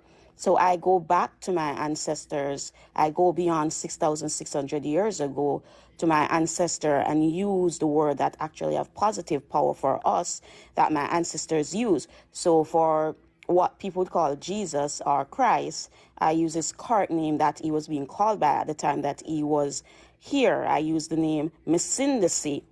Misunderstanding was his name, and when I use that name, then it will have positive power when I utter it. When I use Jesus or I use Christ, then I'm harvesting my power and giving it to the enemies. And when I call on the Creator's name, I use one of his current name, which is Sanini Nanini. Some of our ancestors will say Tata Nzambe, Modimo, and all of these things. But modern culture tried to say that these are just African deities, but they were speaking to the creative force and the creator. They weren't worshiping a god, because a god is a lower level being and you have multiple gods, but there's only one creator. So we have to go back before 6,600 years ago and start to call upon the names that our ancestors use. But they thought it was just, these are just local African deities that they worship and do magic to. But no, it's because they lack the understanding. Like you said, when they write these words, when they translate these things, they do not have the full understanding, because it was a spiritual thing in our history. So I changed my language first, because the language is the power that we hold. Language is vibration. You speak things into being. That's how you access the Creator's power that he give unto us, the spirit of prophecy and all of these things. So I start with myself within my space, and I use the correct original name of the Creator. But that's why we were saying, you know, names don't really hold weight in thoughts, because I could say water right now, and water can mean information, it can mean mess, or it can mean literally water. So it's all about the mind. It's not about the words you speak. Now, I do believe spelling words have put a spell on us because they define the words for us. You know, if you make up words and you define them, then that's the meaning. But I know Christ is not a deity in the sky. Christ means the anointed one. So it's the thought behind the word that's causing the deception. It has nothing to do with the word. Because I'm just showing you how I look at things. God means giver of direction. So if you got a shepherd, that's a God. So a shepherd is a God because he gives direction. The devil is a God because the devil gives direction. But one will lead you to the right place and one will lead you to the correct place. That will be what? The God of Israel, not the God of the world. So it's not really about the word, it's about the thought of the understanding. So once understanding is brought back to our people, we can use the Quran, we can use the Bible, we can use Jesus, we can use what you said. It's about understanding, you know, because sometimes when we don't have understanding, that's why people become religious. They only lean to one thing and they only see it their way. God is omnipresent. God is in everything. So once you understand God is in everything, that's the understanding that you can have in everything. See, I understand what you said, but you try to take what I said and thought I didn't have understanding. So when I say Christ, I'm not speaking of a deity. I'm not speaking of a man in the sky. I'm speaking of the leader and the shepherd that's going to give us direction. Because that would be the anointed one of the higher power. And Christ is nothing but a chief commander. Indians, a chief. But I have understanding. You see what I'm saying? I don't have indoctrination. And that's what it's really about at the end of the day. Because words, you know, you can use all kinds of words. And it will probably work for you per se, but on the large grand scale of, because the entire population or entire family is under the thumb, under the spell of these entities, then when these words are uttered, it is going to be geared towards that negative power, that negative control that is upon us. We'll first have to restore ourselves and remove the power that these words feed to them, right? So your mind, remember, we're a collective. It has to be a collective. Everyone would have to collectively get on your level of thinking or your mind for it to be effective, because it's about portion. If the greater power that exists in the world, which we obviously see, is evil, and evil have assigned itself the word God, that's what it calls itself, then me saying God, even though I think my head is up at a level where when I say God, I know what I mean, that's going to be minimal towards what the masses is going to feed. The mass energy is still going to go towards. The masses already are unfamiliar with Christ, God. That's why there's no lie without the truth. But the masses, there's no lie. There's no lie without the truth. So everything they lie to us about, it's a truth to it. So I just tell the truth. And the people who the truth is for, it will resonate because it's no lie. Like, they didn't make this story up. They just put it upside down. If you look at something, if you're looking at the picture upside down and then you turn the picture upright, it's going to look like a different picture. See what I'm saying? So while it's upside down, but while it's upside down, you're feeding the lower entity. No, that's the part of me turning it upright. When you tell the truth, you turn it upright. That's why I was saying where all this stuff come from. It doesn't matter what language you use. Right, but what I'm saying, when it's upright, you can be lied in any language. You can be lied to in any language, and you can be told the truth in any language. Correct. So it's not about the language; it's about the information, the understanding from the language. Correct, but the understanding doesn't come from me and you having the understanding. The understanding will have the power when all of us have that understanding, not when me, you, and 100% have that understanding. 100 of us having that understanding is where we are growing to get to 1,000, 2,000, because the real power will manifest. That's why we talk about the order of the understanding. That's why Christ is the the one that is anointed from God, and then he pours out that spirit onto others. To get the understanding. But everyone on this planet is not going to get the understanding. Oh yeah, I do understand that. But what I'm saying, if your name, for instance, let's say your name is Jesus, right? And his name is Yeshua. I'm just using those words for now. And I call out Jesus, Jesus, Jesus, and I'm speaking to him, but I don't say Yeshua. He's not going to respond to me. You're going to respond to me. So if the word God, which the full word is Godriel, right, belongs to what people call Lucifer. That's his name. His name is Lucifer. They call him Satan. They have all these names for him. But his name, just like how you have Michael, Raphael, and these angels that was working for the Creator, his name was Godriel. When you're calling us his name, whether you call in an abbreviated form or not, you're speaking directly to him. We're not Christians. We don't call on names and think that we talking to the spirit. That's deception. Right. So what I'm saying, these names that we're using, whether we're using it doesn't matter the language. Once we utter these names, whoever this name is assigning to is what you're giving your energy to. But if you use the name that the Creator, that the Messiah / chief calls himself, then he will speak with you. So I'm not saying that in your mind you don't know who you're talking. We know who we're speaking. That's what I'm saying. But sis, we don't talk to nothing outside of ourselves. We don't talk to the spirit. The spirit is manifestation. Like the spirit of God, you don't talk to the spirit. You manifest the spirit because the spirit is thought. So that's just like the devil. You don't talk. Nobody ever talk to the devil. What they do, they beat the devil. Your actions determine who you are. So when you talking, we don't utter nothing to God. Words are for communication with people. Man created words. God didn't create letters or words. So God's name has nothing to do with letters and words.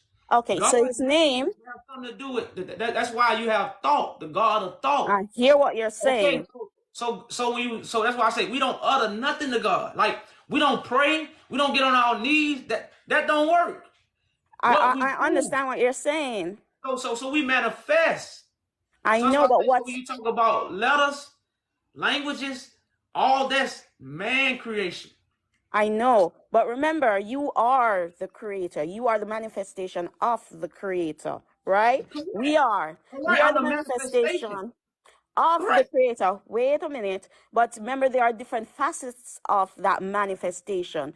And the spoken word is also a manifestation. The word that you speak is a vibration, which is why you'll find that ancient African language is something that is spiritual because it's a vibration. It's not just speaking. When you speak in English or these language or these other language other than the original language that we created, because we are the creator, we create our own what they call language, our own sounds, our own vibrational movement. When we're not speaking in that, when we are not speaking in that vibration, then we are speaking in a lower vibration, not a higher vibration. Okay, so basically right now, me and you talking in a low vibration because we speak in English. We're not speaking the truth in English. That's what you're saying? No. So you're saying in English, we're not speaking the truth. No, that's not what I'm saying. Okay, all right.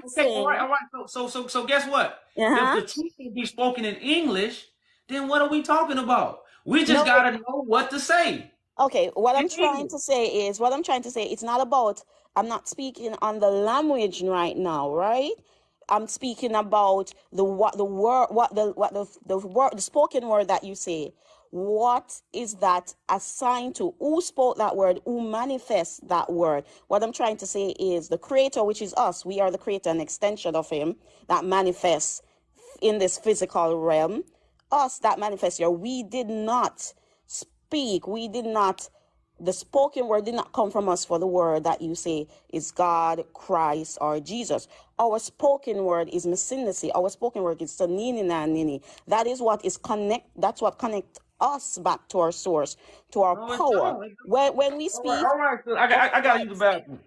Okay, but when they speak their spoken word, Their spoken word is God. Their spoken word is Jesus. Their spoken, and which is why throughout the entire slavery, no matter how we call upon God or how we call upon Jesus, nothing is done. Which is why now that the 400 years of slavery that is spoken of in Deuteronomy 28 is complete, now that our eyes are opening, now that we're slowly going back to finding out who we are, realizing who we are. We also, just like how we have to return to the promised land, we have to return to the promised language, the promised spoken word. That's the purest form. And if it's not fully pure, then you're affecting the manifestation of what we are.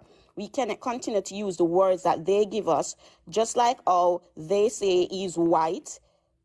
We cannot keep, because they say, we understand what you're saying, but we appreciate you coming up. yeah, okay, thanks.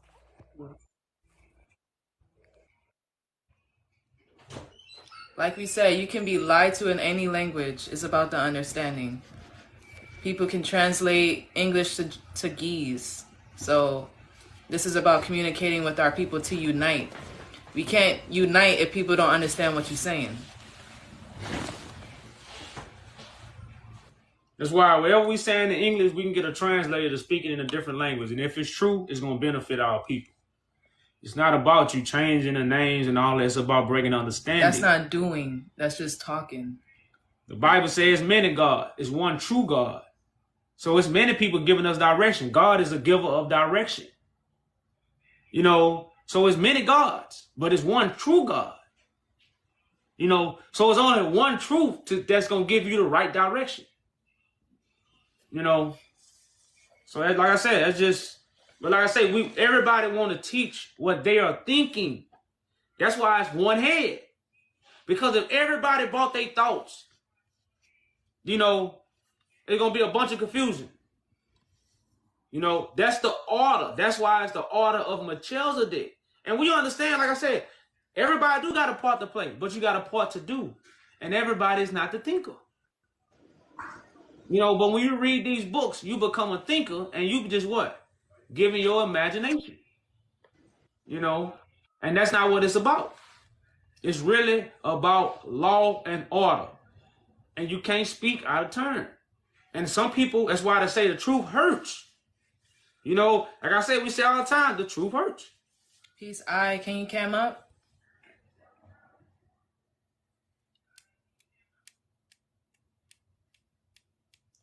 Isis? You muted your... In a moment, I'll talk to you, in 5. You said 5 minutes? You're going to have to come back up. Yeah, we'll bring you back up, brother.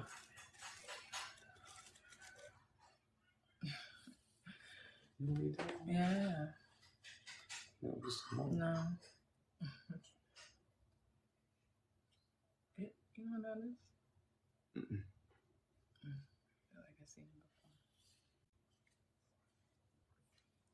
So again, y'all understand the crafty counsel that we are under, y'all. This is crafty counsel at its finest. The Bible come from here, but we going here. The Bible come from here, but we going here. And then they tell us the oldest Bible is the Ethiopian. They tell us this. But what we do? We go right here. We run right here. This is the crafty counsel. Matter of fact, we got to read that. Psalms 83. We got to, you really have to, read these things to people, because we read these things, but we don't understand. So now the counsel is so crafty, boy. So it says, I'm in Psalms 83. I'm going to start at verse 1. It says, keep not thou silence. What? Don't keep silent. Keep not thou silence, O God. Hold not thy peace, and be not still, O God. For lo, thy enemies make a trumpet, and they that hate thee have lifted up the head. They have taken crafty counsel against thy people. What people? Ethiopian people, African people are all under crafty counsel. It says, they have taken crafty counsel against thy people and consulted against thy hidden ones. Where's the house of David? Where's the Solomonic dynasty? Where are the real Jews? Where are the children of Israel? They hid. That's why they created one in 1948. Nobody knows who these people is but the last one. And I think they cloned him, but I'm not going to even go into that. We're going to say that for another time. You know, that's why he was in Great Britain for 7 years. 7 years? Y'all know how long 7 years is? You know how long it is? I've been on my mission for 7 years. And 7 years ain't short. So it says, they have said, come and let us cut them off from being a nation, that the name of Israel may be no more in remembrance. Do anybody remember the Solomonic dynasty? No. Is not Solomon connected to Israel? Yes. So is not this crafty council remove the royal NEGUS priesthood? Nobody knows about the NEGUS priesthood because of what? We going here. If we was going here, we'll know about the priesthood. But where we going? We going up there. We going up here instead of here, where the Solomonic dynasty come from, so the name is not remembered. But you're reading the Bible with Solomon and David. Solomon, the most wisest man in the Bible. And he got a whole dynasty. We don't even know about it. Come on, y'all. That's crafty counsel, man. If that, like I say, it was put together so you wouldn't look. Because where you looking to? You going up here. Nobody else can come. Like I say, y'all, we proving our facts. We brung, like I say, y'all, this ain't nothing but another fact that you can fact check. Why you think Israel was created in 1948? Why Israel? They say Christ came for the lost sheep of Israel. How they just create one in 1948? Like some Harry Potter. They got their magic wand and they did like this and poof, poof. There go Israel. Poof, there go Jerusalem. Poof, there go Mecca. What's going on, man? Peace, peace. Good in you, my G. What's up, what's up? Good, thanks, man. I just thought I'd just pop in here to say what's up from South Africa again, you know? Okay, all right, yeah, you came up here before. Yeah, I came up here before, yeah. Okay. I asked you if they still believing that they were actually actual people. Yeah, man, they played a big trick on us, man. Do you mind if we pick your brain a bit? I don't come here to engage in any animosity. You know, personally, we respect you. We don't know you, but we respect you. That's the first gesture that I give up. But I mean, at the same time, am I allowed to voice what I think of things? Oh yeah, man, yeah.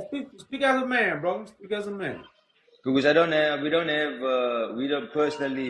any religion. When I say we, I say me, not I say we. So I don't want to just step on anyone's toes here when I start speaking, you know, or when I start asking you questions per se. All right, go ahead, bro. Because I don't belong to a religion, Maji, you know, so I came out of that. Who is God to you, if I may ask? If we may ask you this. Well, God is spirit. God is thought. That's why some people have spirit, thought, energy, or higher power. Okay. So the power and the will that makes the body move is thought. Thought. A manifestation. Well, Okay. manifestation is the visible from the invisible. Yeah. I don't consider God as manifestation. You can manifest God because God is invisible, just like your thoughts. Your thoughts are unseen. But you manifest your thoughts by what you speak and what you do.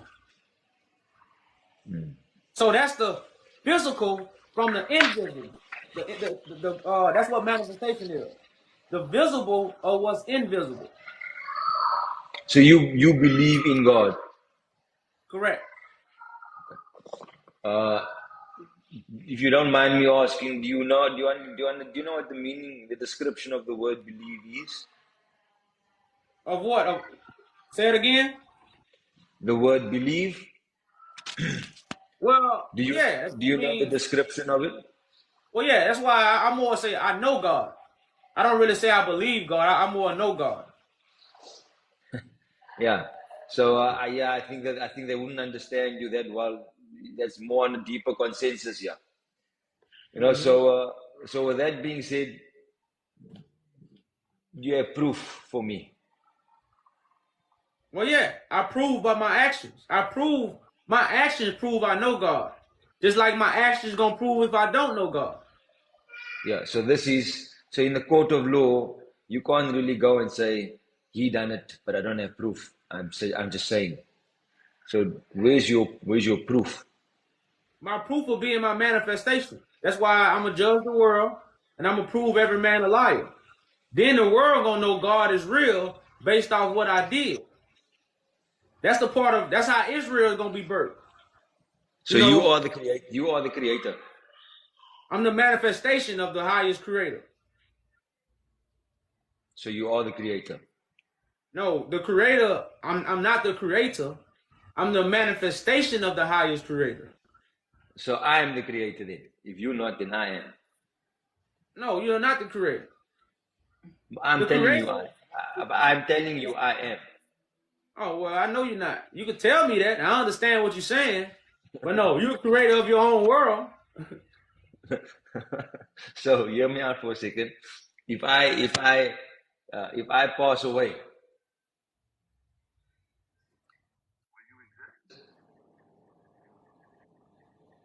Huh? You say if you pass away?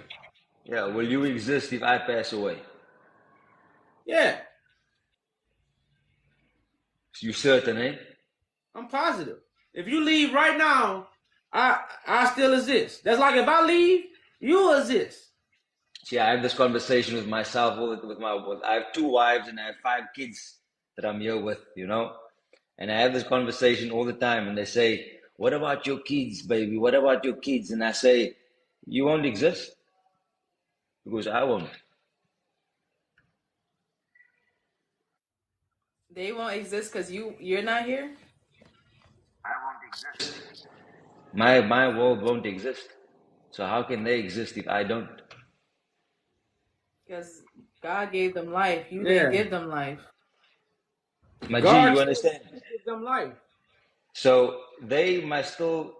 Why do you think you say this is your husband, right? This is your husband. Yes. If he passes away, why do you think you say? Why do you think the people say to you when their husband died, a part of you died with him? She's not the same anymore. That's the memories that die. The memories that you have. Anybody that would leave, that's the way memories. she operates. But the way she operates. Your world, that's what I'm saying. Your life still.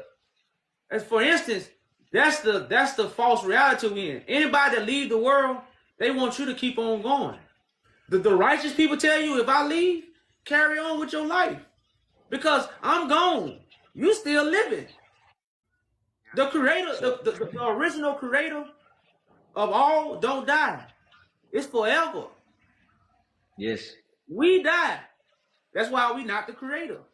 We are part of creation. Yeah. We are part of creation. We're not the creator. So, in similarly said, for example, when you're dreaming, in a dream, sleeping, when you're dreaming, Do you know that you're dreaming? No. So dreaming is part of the higher power. Likewise with this reality that you're in.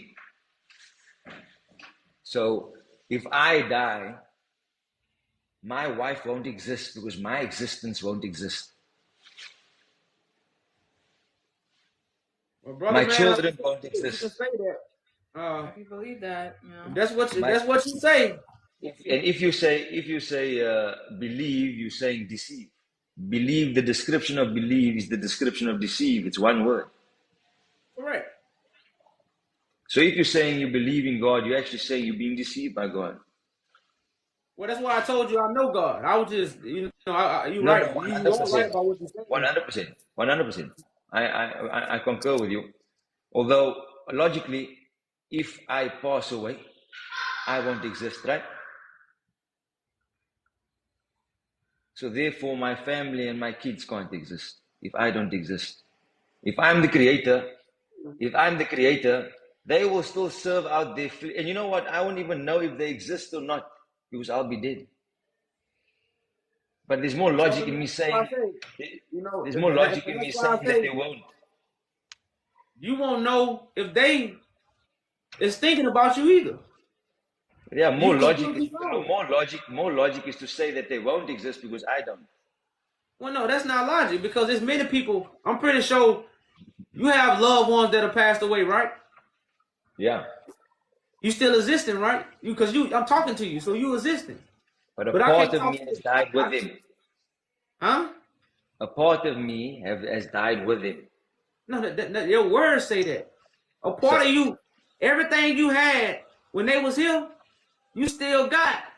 The only thing you don't have is them. My fleshly being must still serve its sentence. I can't just disappear into thin air. Like if if I pass away, my sons, they say to one of my children, he or she's never the same since his father passed away. Yes.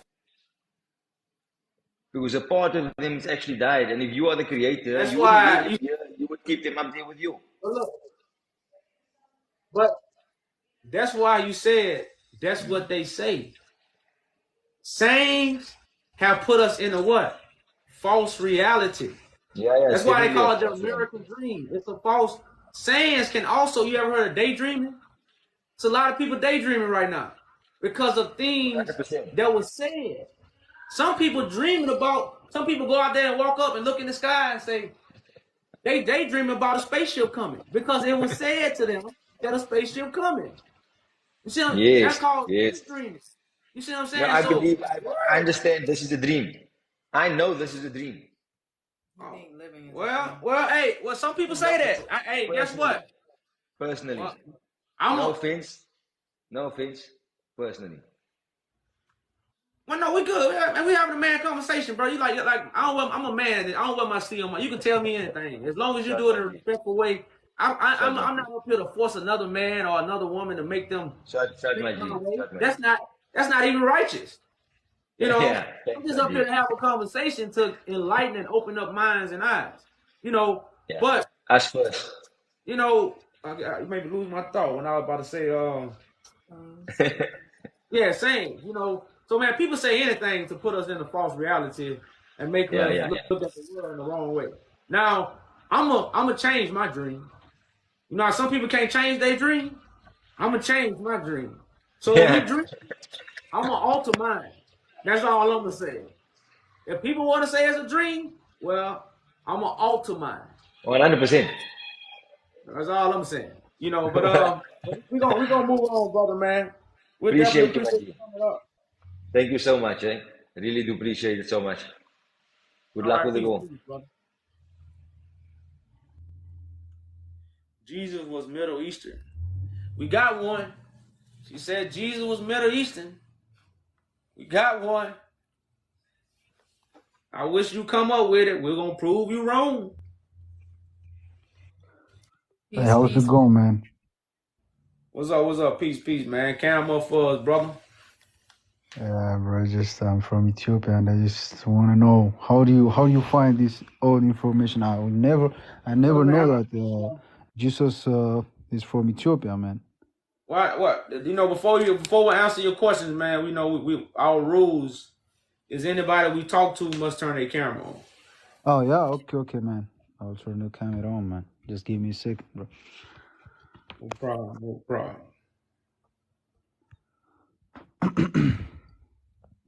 And I think his question was, how did I find this information out that Jesus come from Ethiopia?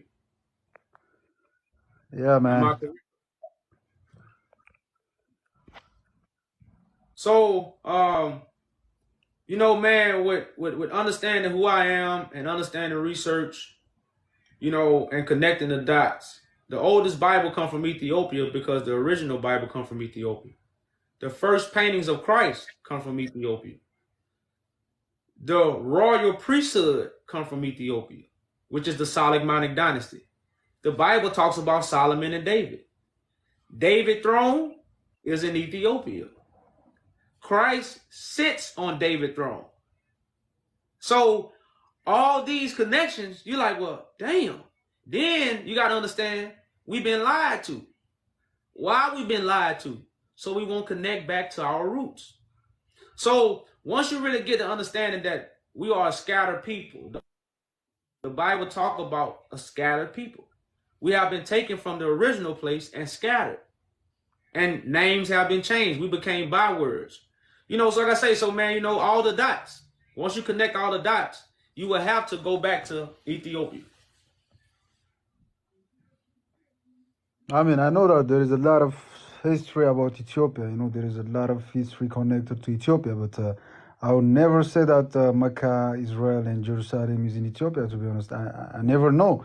It's like always you guys already try to bring a new topic and we confused, man. Come on now, just tell me where do you got this information from? Because as an Ethiopian, we have a lot of books to read, you know. We have a lot of books. Well, we have a man, lot, you know. We have like plenty of books. I'm not disrespecting you, but I just want to know, like, yeah. I just want to know, like, from. And I'm trying to reveal it to you because remember, you got to understand the Bible say we scattered, brother. So it's a lot of people in Ethiopia that just invaded Ethiopia. The true Ethiopians were scattered. This is what's in the Bible. So we have to understand these things. So that's why in Ethiopia they don't teach Ethiopian history. They don't teach Ethiopian. You gotta learn history. The history that happened in Ethiopia. You gotta learn that from your uncles, your fathers. When you go to school, they don't teach Ethiopian history. Why? You see what I'm saying? Because when the truth comes to you about Ethiopia, you're gonna be confused about it.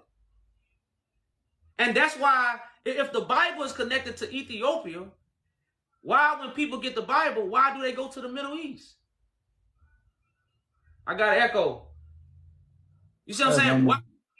Why do they? Because this is by design. Now, I can read you a scripture right now that proves what I'm talking about. Okay, let me check my notes, bro. So if you go to Psalms 83, because it says a crafty counsel against thy people. It's a crafty counsel against God chosen people. This is what the Bible says. You know, so again, if we go to Psalms 83, we can start at verse 1. I'm going to read it 1 through 4. Psalms 83, verses 1 through 4. So they created Israel in 1948. Haile Selassie told the black Americans to come back home in 1948. They sent the white man to Israel in 1948. When the black people that were scattered all over the world were supposed to come back home in 1948. But they ain't tell us this. So right now, in Psalms 83, I'm starting at verse 1. It says, keep not thou silent, O God. Hold not thy peace, and be not still. For lo, thy enemies make a trumpet, and they that hate thee have lifted up the head. They have taken crafty counsel against thy people, a crafty counsel, and consulted against thy hidden ones. If Ethiopia was governed by a royal priesthood, Where's the royal priesthood? They had a royal priesthood before Haile Selassie, before Menelik. They had a royal priesthood. What happened to it? Nobody knows about it. So it says, verse 4, it says, they have said, come and let us cut them off from being a nation. So Ethiopian is a Greek name. Ethiopia is a European name that was given to Ethiopia to change history. Yeah, I know it's a Greek name, and also the Hebrews also call it Cush. Yeah, Cush, Abyssinia, all yeah. So why? You're right, man.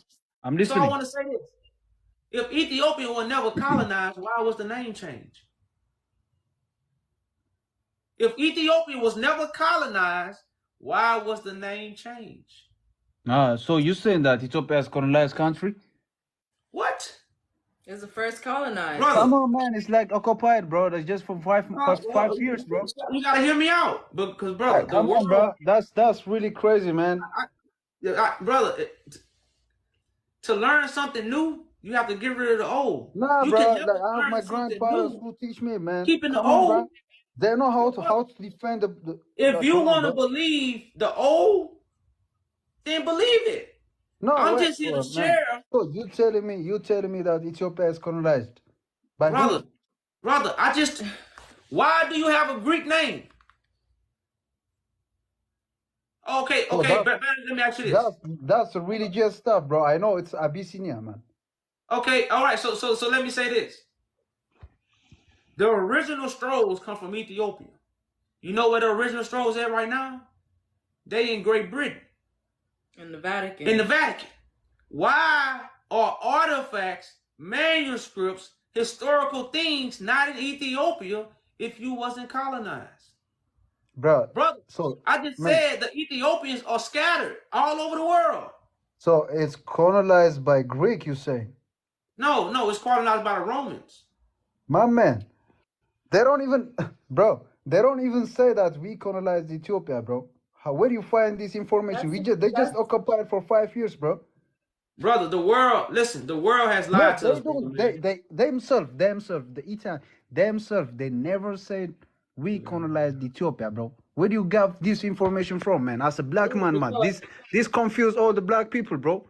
This is like a problem for us, man. We already confused, brother, but slow down. You know why they don't say Ethiopia was colonized? Because a lot of original things come from Ethiopia. Say that they don't want the world to look to Ethiopia because that's where everything is at. So we colonized them. That's why we having this conversation right now. Not them, bro. So they're not gonna tell you they colonized it. They're gonna secretly do it. So they have secretly, brother. Y'all worship a white Jesus in Ethiopia. The first black painting of Christ come from Ethiopia. Bro, they will never be ashamed, bro. They will tell you if they colonize the country, they will tell you straight away, bro. Why is there a white Jesus in Ethiopia? When the first painting of Jesus come from Ethiopia, why is a white Jesus now? Man, we never know, bro. You never know. I'm telling you why it's a white Jesus. It's been colonized. I mean, you confuse me, bro. I'm saying that, like, bro. So there is the way that the Nigeria colonized, right? There is a way the British colonized Nigeria, right? There is the way. So you're telling me that Ethiopia is colonized by religion or in a real power? Both, brother. First, my man, you gotta figure it out, bro. You never say both, bro. They know Ethiopian people, man. You don't play with man. Stop playing with this shit, bro. Come on, man. It's a proud for all black people, man. Brother man. Do you know anything about the siege of Magdala? Man, I don't want to know, bro. But it's you don't want to know. I'm so confused and I'm so mad, bro. I'm sorry. I'm not offended. All right. So this you gotta go do some research, brother. All to tell you, brother. Look, we are not here like to argue about the knowledge, you know. I can ask you a lot of books about Ethiopia that you've never seen before, bro. But maybe your parent knows about these books, bro. So don't make it like argument about knowledge or something like this. I'm saying that in reality, sorry for my English language, man. I'm not. It's not my first. It's not my first language. You know. I'm trying to explain because I see here the real Mecca, Israel, and Jerusalem is in Ethiopia, and we've been discussing about this topic, and you just twist it up and say that Ethiopia is Hey, can you colonized, read bro. this, brother? As I said, it's just for 5 years, like occupied, bro. Come on, man. This is before it was occupied by the Italians.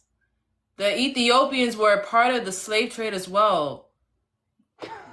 Man, You guys think that y'all have never been touched. Y'all have been scattered. The Bible comes from Ethiopia and it talks about the scattered bro, you Ethiopians. showing me like the summer school like paperwork or something shit, man. It's not the Bro, story, This is man. from hold up. Ethiopia. Hey, this is they teach this at the university, brother.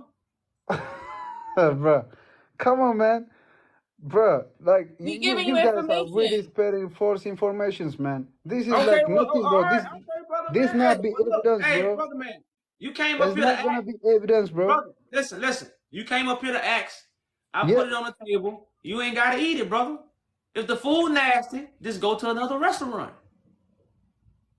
You see what I'm saying? That's what you do. If the food I'm offering is nasty, you just gotta go to another restaurant. So my information, you say it's false, which is cool. That's cool. So I'm gonna go to somebody else that might want to know. Tell me, where do you find this information from, bro? Tell you, It shows that it's just summer school, man. That's from Addis Ababa University. Go look So it up. what? It's like maybe it's some people like you who trying to show up that some paperwork, or maybe I don't know, man. Like they're trying to I don't know, some If you don't paperwork. believe, it's okay. It's all right. If you don't believe, it's all right.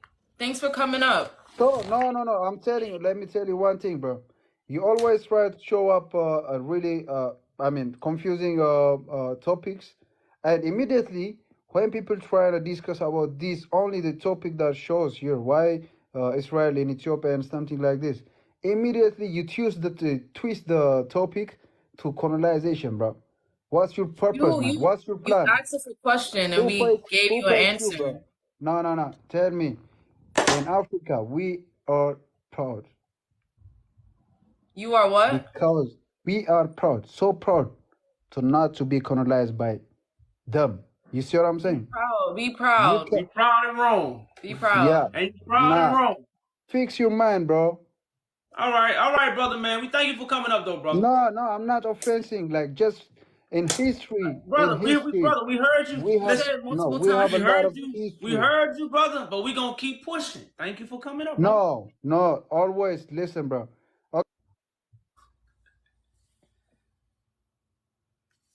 But like I don't even. He ain't pull no facts or nothing. He just, like I say, y'all, this is not emotions. We don't have emotions. If you could prove us wrong, prove us wrong. Don't give us emotions or how you feel. We don't need that. Peace. All people need facts. That's all we need. Greetings to you, sis. Peace. Greetings, brother. Peter, how are you doing? Good. I'm just concerned about those little facts that has been put together from here and there from the Bible and other histories. But our ancestors have lived in the land of Ethiopia for centuries, and you've been claiming that some of the books has been in the Vatican and other places in Europe. Just because they've got a couple of books out there does not mean that the rest of the books belong to us.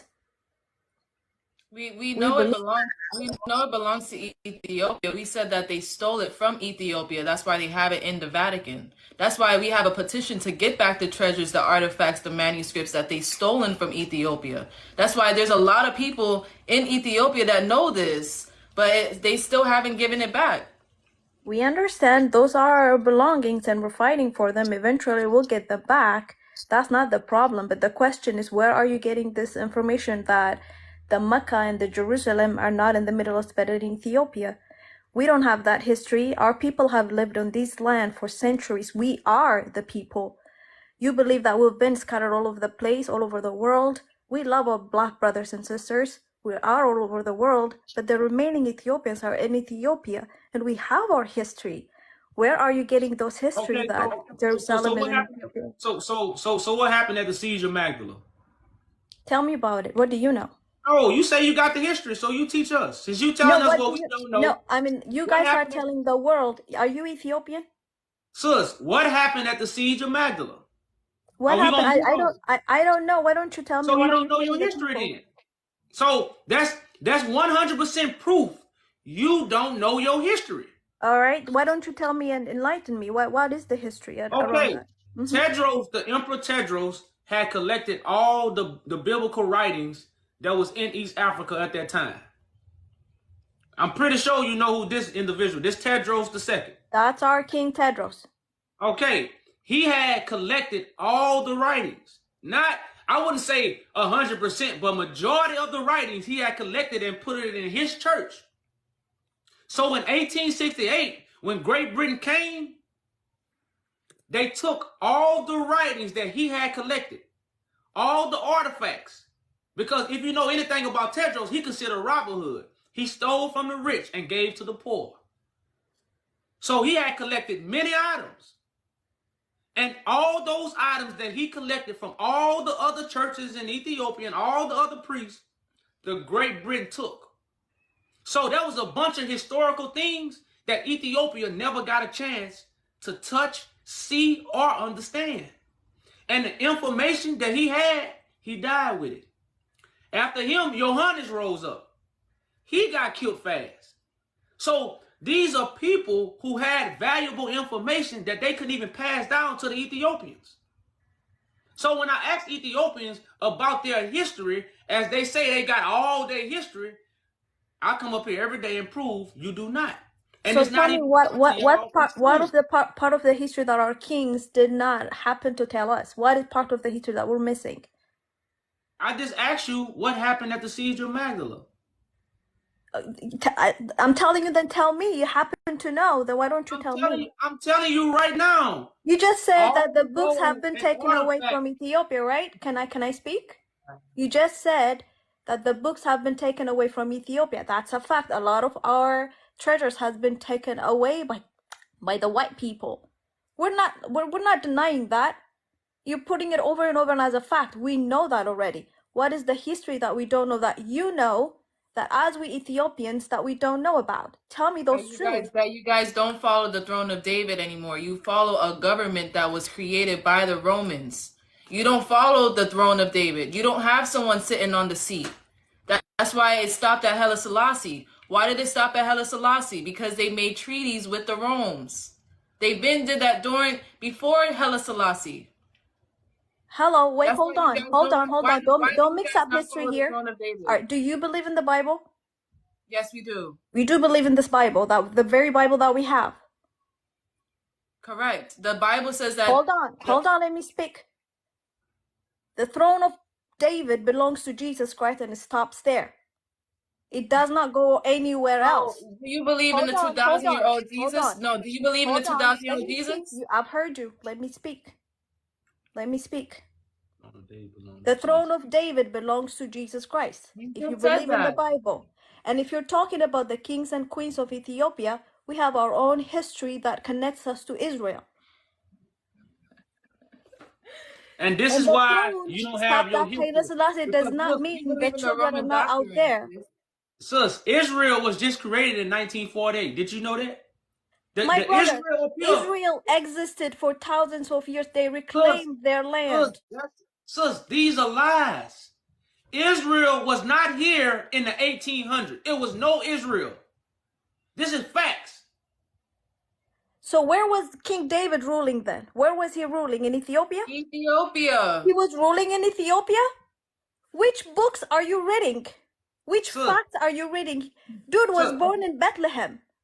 King Bethlehem David was born in Bethlehem. The mind frame. Sus, Jerusalem is a people.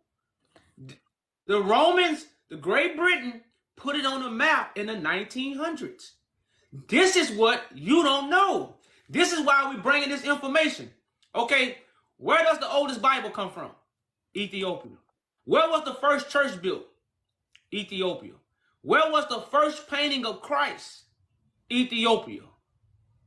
Where do they say the Ark of the Covenant at? Ethiopia. Where is the throne of David? Ethiopia. The throne of David is not up here. It never been up here. So if you understand these things, then you know how to connect the prophecy of God. But you don't even understand Menelik. You just said Tedros, that's our king of kings. Where was Tedros? Up here or down here? So you're telling me Tedros was ruling from where? He was ruling from here. Magdala. And when was Tedros, well, like which century did he rule? You're mixing up history. You're talking about David that was like 7,000 years ago, and you're talking about... There's no dates in... Was there dates in the Bible? Is there dates in the Bible? Definitely there are dates in the Bible. Where? What are you talking about? Show us dates. These...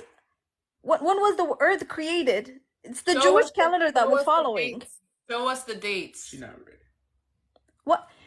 How are you mixing up King Solomon with Menelik? Do you know that there was a 3,000-year difference between two? Can you show us the date of the Bible? Show us the dates. That they were not dates in the Bible? Those years? You believe in dates. You believe in a 2,000-year-old Christ. Where is that in the Bible? All because those I can show you what Christ gonna come in the last days. How long they lived, how long Adam lived, how long Moses lived. That's from historical events, not the Bible. You said you believe in the Bible. That's not the historical events. Is not the Bible. That's man's information. Which part of the Bible do you believe then that you count as calendars? Bible. We believe in the Quran, everything. We believe in all the Bible, all the books, but the books don't have dates. What dates are you looking for? Which dates are you looking for? The Romans put dates on the books. Okay, which history do you want to believe in according to your dates and your calendars? The Solomonic dynasty is what Solomon is about. The house of David represents the priesthood. These are allegory names that connect to real people. That's why nobody knows and connect the Bible where it originated come from. The Bible don't originate to come from up here. Nobody say these things. The Bible originates from here. But we don't connect it because we don't know the royal priesthood that the Bible is connected to. Even Ethiopians don't know this. That's why Christ comes to restore you ever heard of the falling tents of David? Have you ever heard of that in the Bible? The falling tents of David. Christ restores this priesthood that comes from Ethiopia, not from here. Even if that's true, why do you keep claiming that we don't know our history, and yet you're telling us our history when we're telling you that our ancestors have been living here for thousands of years and we still exist? You keep telling us like, no, Ethiopians have scattered, other people have conquered the land. Is that what you were claiming earlier? If you don't believe it, the Bible say we are scattered. You ever read that verse? It say God gonna scatter you to all the people under the earth and you gonna worship other gods. Matter of fact, let me read Genesis. That was in the Babylon time to the Israelites, not the Ethiopians. Sis, the Bible is talking about the royal priesthood. The Bible is talking about the royal priesthood. You gotta mute your mic. The Bible is talking about the royal priesthood. You gotta mute your mic. Yeah, I know everybody be recording, but that's the only way you'll learn. We're gonna put it on YouTube anyway. But it's no royal priesthood up here, y'all. When you go here, you don't find no royal priesthood. You don't find David or Solomon when you go here. Christ is the seed of David. But when you go here, you find David everywhere. But we want to believe what we was told. That's why the Bible talk about what? A New Testament. The new song. Now, this is the time the new song, the New Testament is being spoke. This is that time. But we don't want to believe the new because we in bed with the old. So right now, and I'm glad this sister came up. I'm glad she came up to speak boldly because this is a great example of why we are doing this. Because she think it's Israel. Israel is a people Jacob's name was changed to Israel, not a land. Israel. Christ said, I came for the lost sheep of Israel. Christ said, I didn't come from the land of Israel. But again, that goes to show you it's been a crafty counsel. It's been a trick. They tricked us to look here and not here. Where did they steal the biblical manuscripts from? Where did they steal the scrolls from? Here. Where did they find the book of Enoch from? Here. Wait, what? Where's the Ark of the Covenant? You're just here. repeating yourself. Nobody's denying that the books are coming from Ethiopia. Nobody denies that. Nobody's recording. You have a bad echo. We're gonna have to drop you down. Yeah, you got a bad echo. You might have to drop down and come back up.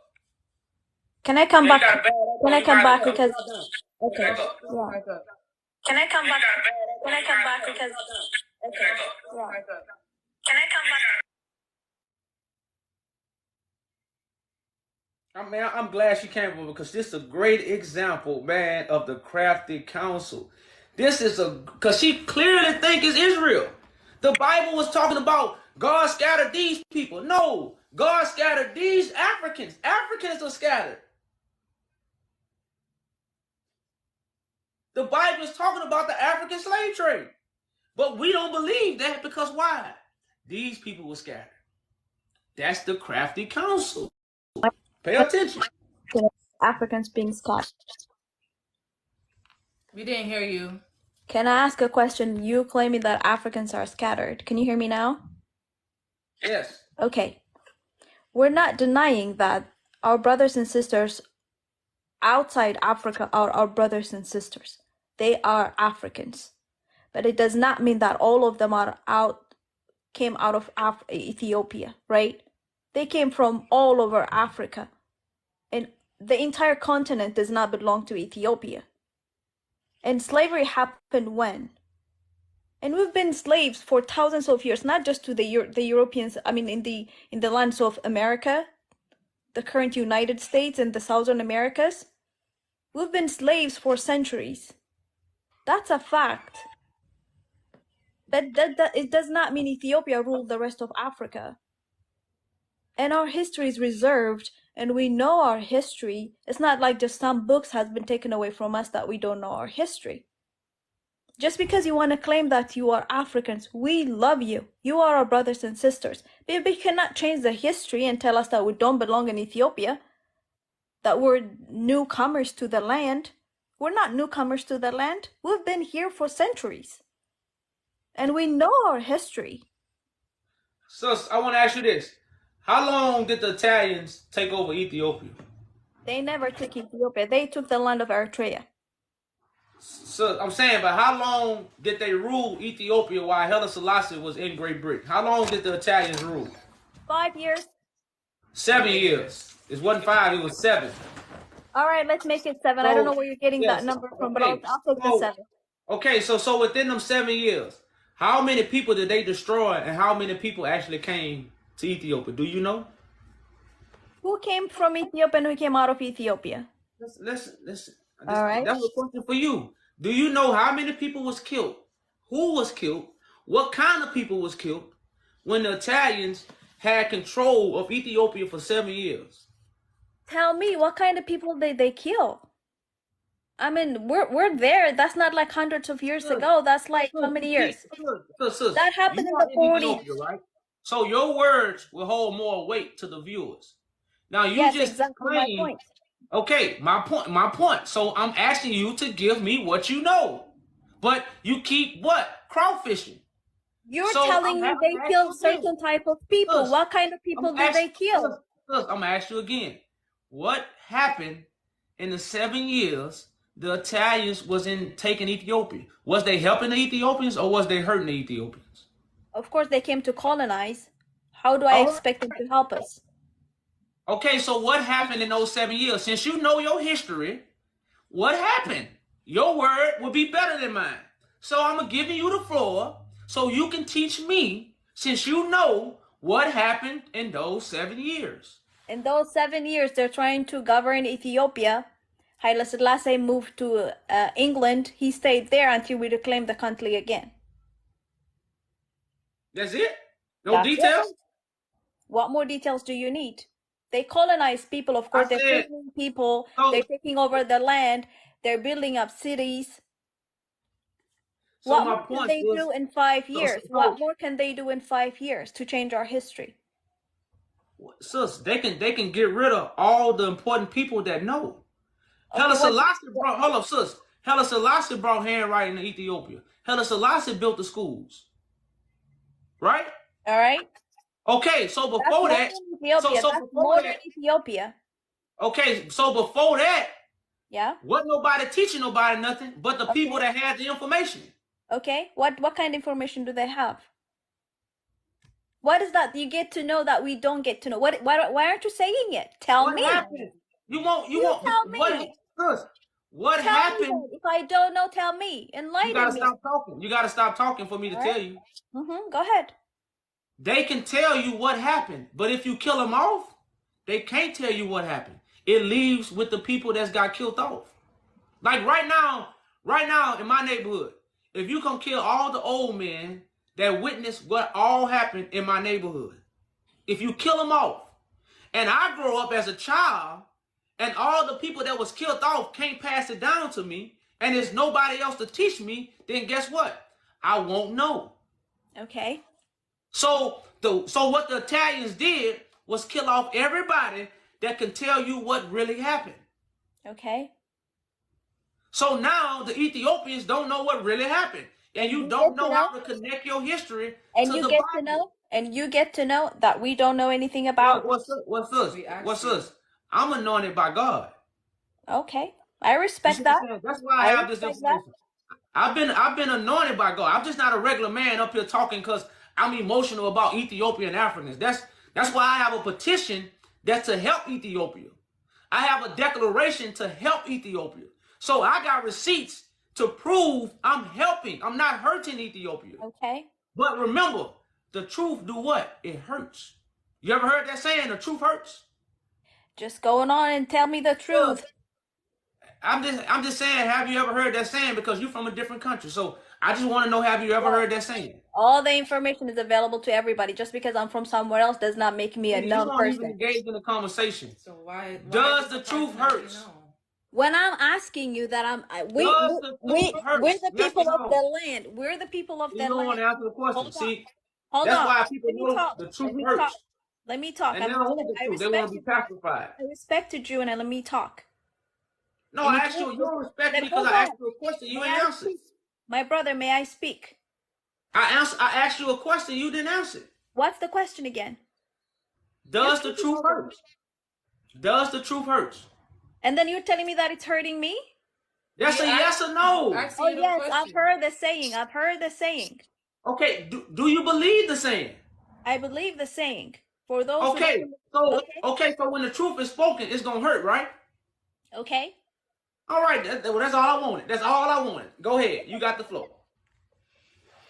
You're playing smart, but I'll continue. So now, let me tell you this. When I'm telling you we're the people of the land, and you're telling me the Italians came through in those 5 years, which was never 7, but I'll take the 7 from you. In those 5 years, they killed the important people with the information. Yet we didn't get to read none of them, right? And we don't know the truth. We live in the land. Our people lived in the land. Our ancestors lived in the land. We're living in the land. And yet God is revealing the truth to you, and we don't know anything? Why isn't God, your God, revealing the truth to the Ethiopians, where we have the monarchies and the churches? Trust. Right now, the truth is God is using me to reveal the truth to the Ethiopians and the rest of the people that believe God has anointed me. We are also revealing the truth to the Ethiopians. But remember, the truth hurts. So it ain't going to come from the church that's there to pacify you with lies. The lies is the pacifier. The truth is what hurts. So what God is doing right now... Tell me that one truth that hurts. So let me say this. How did God reveal the truth to the people in Egypt? Did he use Moses? I told you, I respect that he chose you. You're the man of God. I'm respecting that. So that's how God reveals the truth. Tell me that one truth that we don't know, yet you're telling me the books has been taken away from us. We don't know the truth, yet you know. So tell me that one truth that you know. What is that truth? What is it that we don't know that you know? Right now, I will return back to Ethiopia, anointed as King of Kings and Lord of Lords, to restore the African people. That's why the African Union is in Ethiopia. This is why the African Union is in Ethiopia, because why? The King of Kings throne is in Ethiopia. This is why the African Union is in Ethiopia. This is why the Solomonic dynasty comes from Ethiopia. This is the royal priesthood that the Bible is connected to. That's the one truth Ethiopians and the world don't know. That's what's being revealed. And if you don't believe it, it's going to happen right before your eyes. Then you will believe it. You might not believe it now, but when it happens, you won't have a choice. So you're telling me we have the African Union in Addis Ababa, Ethiopia, because we're anointed? No. I'm asking you a question. No, because the throne, because the King of Kings, which is from the seed of David, will return to Ethiopia. Oh. To unify Africa. Just Africa. Huh? Just Africa? He's coming back to unify Africa? But once Africa is unified, the world peace is restored. The world has no peace because Africa ain't unified. And nobody is on the throne. So you have, right now, the world is being ran by the Pope, which is a copy of David's throne. The throne the Pope sitting on is a copy of the Ethiopian throne. Okay. So that throne is removed, and now you have the true order of God restored back in the earth to bring peace to the world. But first, it comes through Africa. Great. That's great news.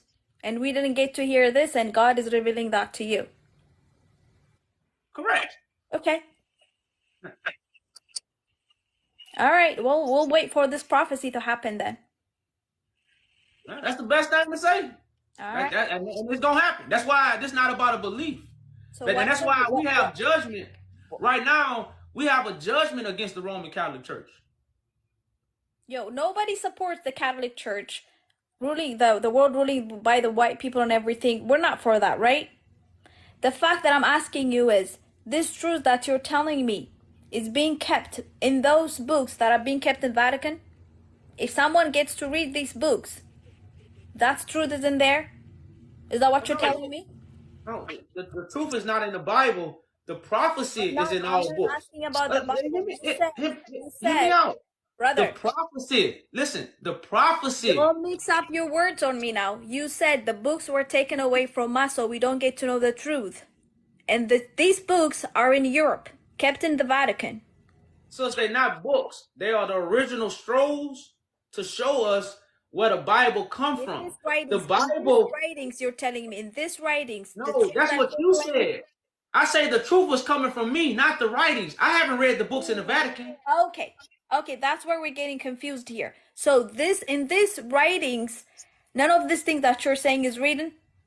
Yes, the truth, the same prophecy that's in the English Bible is the same prophecy that's in the scrolls. Okay, so the scrolls are similar to the current Bible that we have right now? Yes, they're just in a different language.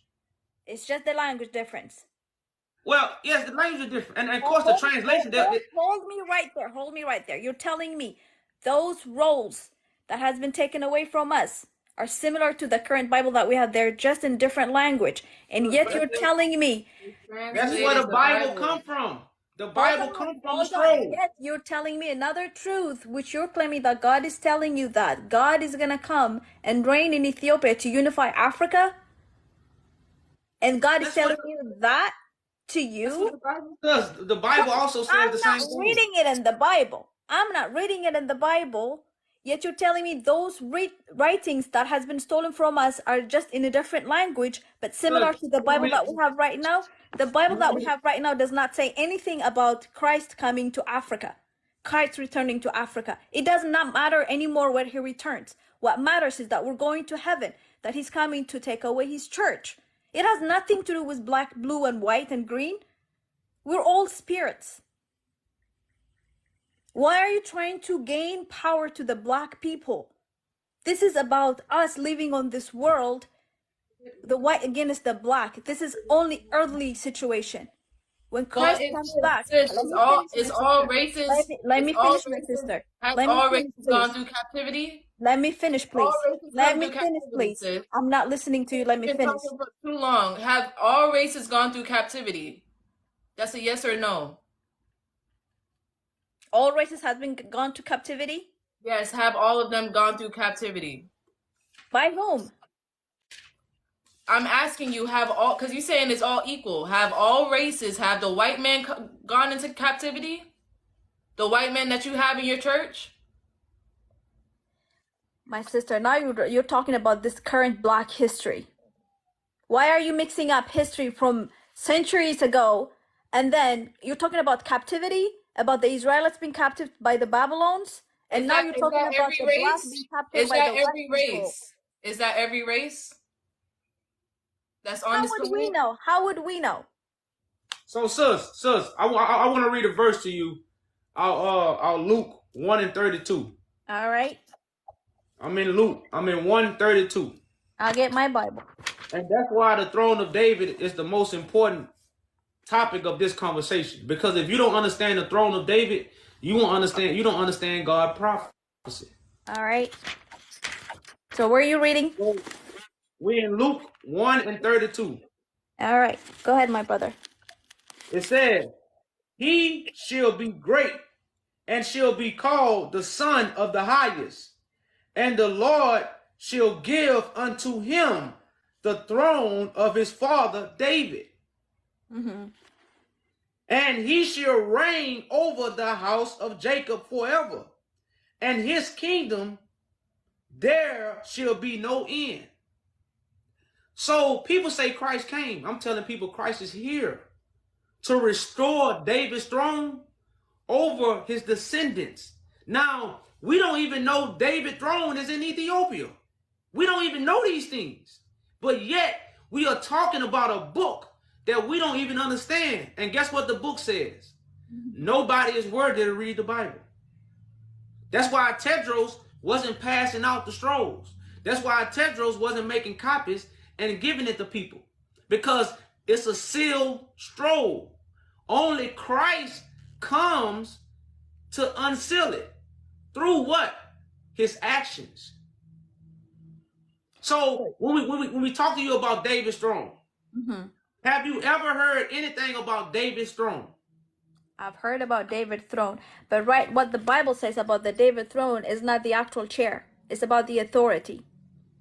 It has nothing. It has nothing to do with chair built by gold or silver. You correct, sis. It's about authority. That's why I told you. It's authority. It's authority. If you believe in Jesus Christ, he's already the son of David. He's already ruling. He's sitting at the right hand of God. It has nothing to do with this earthly throne. So the Pope has authority over the world right now. Don't you know the Pope has authority over the world? He does. Do you think it's about the throne? Wait, because it's I want to ask you this. You can walk around all over the world and he has authority. It has nothing to do with the throne. Why are you claiming because the throne of David is in Ethiopia that the God is going to come back and sit in Ethiopia? It's about authority. If you have the authority, you don't have to sit in any chair. Does Ethiopia have the authority right now? The Vatican Pope. Does the Ethiopians have authority right now? The Vatican Pope can be in South Africa, can be in China, can be in the United States. And that's okay? And that's okay? That's okay? I'm not telling you about whether that's okay or not. We're talking about authority. Now you're claiming the throne of David is in Africa. Then Christ needs to come back to Africa. He does not need any throne from Africa or Israel or in China. He is already a king. Why are you mixing up history? Why are you telling people? Okay, sis. It told me don't cast my pearls to people who think they know So you think you know, I can no longer tell you. So I just My got one brother, more it's scripture. fine. You're Good. claiming Okay, that good. you're anointed by Good. God. I Good. respect that. You can Okay, believe that's good. whatever But what you want to believe, but we have the Bible, and I okay, am from the land of Ethiopia. None of what you're saying is true. good. I just let you continue your teachings, but stop claiming that we're not the people of Ethiopia. We're here. Our Okay, ancestors have good. been. We know our Good. truth, and we read our Bible.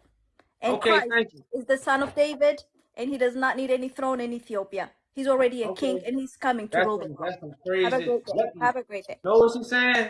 Let the Pope continue to rule. That's I exactly got what one she's more saying. scripture, y'all. In Isaiah 16 and 5. It says, I'm in Isaiah 16 and 5.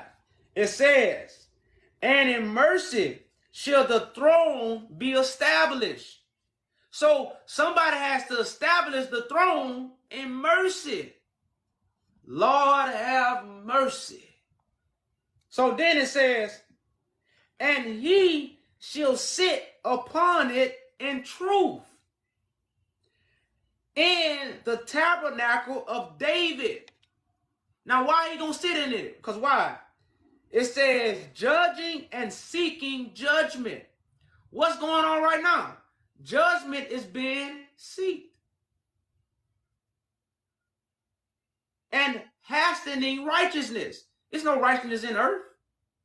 Jesus ruling from the sky, but we're going through hell on earth. So we need Christ down here to bring us heaven on earth. Well, voila, that's what happened. So I'm going to read Isaiah 16 and 5 one more time, and this is what's happening. It says, and in mercy shall the throne be established, and he shall sit upon it in truth, in the tabernacle of David, judging and seeking judgment and hastening righteousness. This is what's going on right now, y'all. The world is being judged by the one that seek judgment. Peace, you must cam up. This is Hi guys. So, can I talk like with camera off? Just a little bit. You can't speak with the camera off. You gotta have your camera on, bro. Like I'll show you my face, but I'll turn it off. Well, no, that's why I say you have to keep your camera on. If you're not gonna keep your camera on, we're gonna have to go to another person. That's just the rules we have, brother, man. No offense. We understand some people don't like to be on camera, but hey, we got to make the sacrifice, so everybody else got to. Yeah, I mean the most important the idea, but okay, if you don't want it, that's okay. That's just our rules, y'all. You know, like I say, no disrespect to nobody, but if you cannot turn your camera on, don't come up. But y'all, if that was the perfect, I can really get off this live now. We did out. If everybody got a chance to see that indoctrination and crafty counsel, which she was humble, she was respectful. You know, we had a good conversation. Wasn't no much love to the sister, but we here to prove you it's a crafty counsel against us. She said, "Don't give power back to black people." She said, "Why are you giving power to the black people?" I could have pulled my hair out. That's crazy, yo. Hello. Peace, I peace, fell out Pink the Cam. goddamn car. When she said that, I fell out the car. That's why I ran into here. I said, what did she say? Can you cam up? No. Yeah, I can cam up. I was just taking my laundry. Just like, give me a sec. Okay. Sorry. Keep the power in England. England is the only royal family. You know how many Ethiopians was praising the queen when she died? You know how many black people was praising the queen when she died?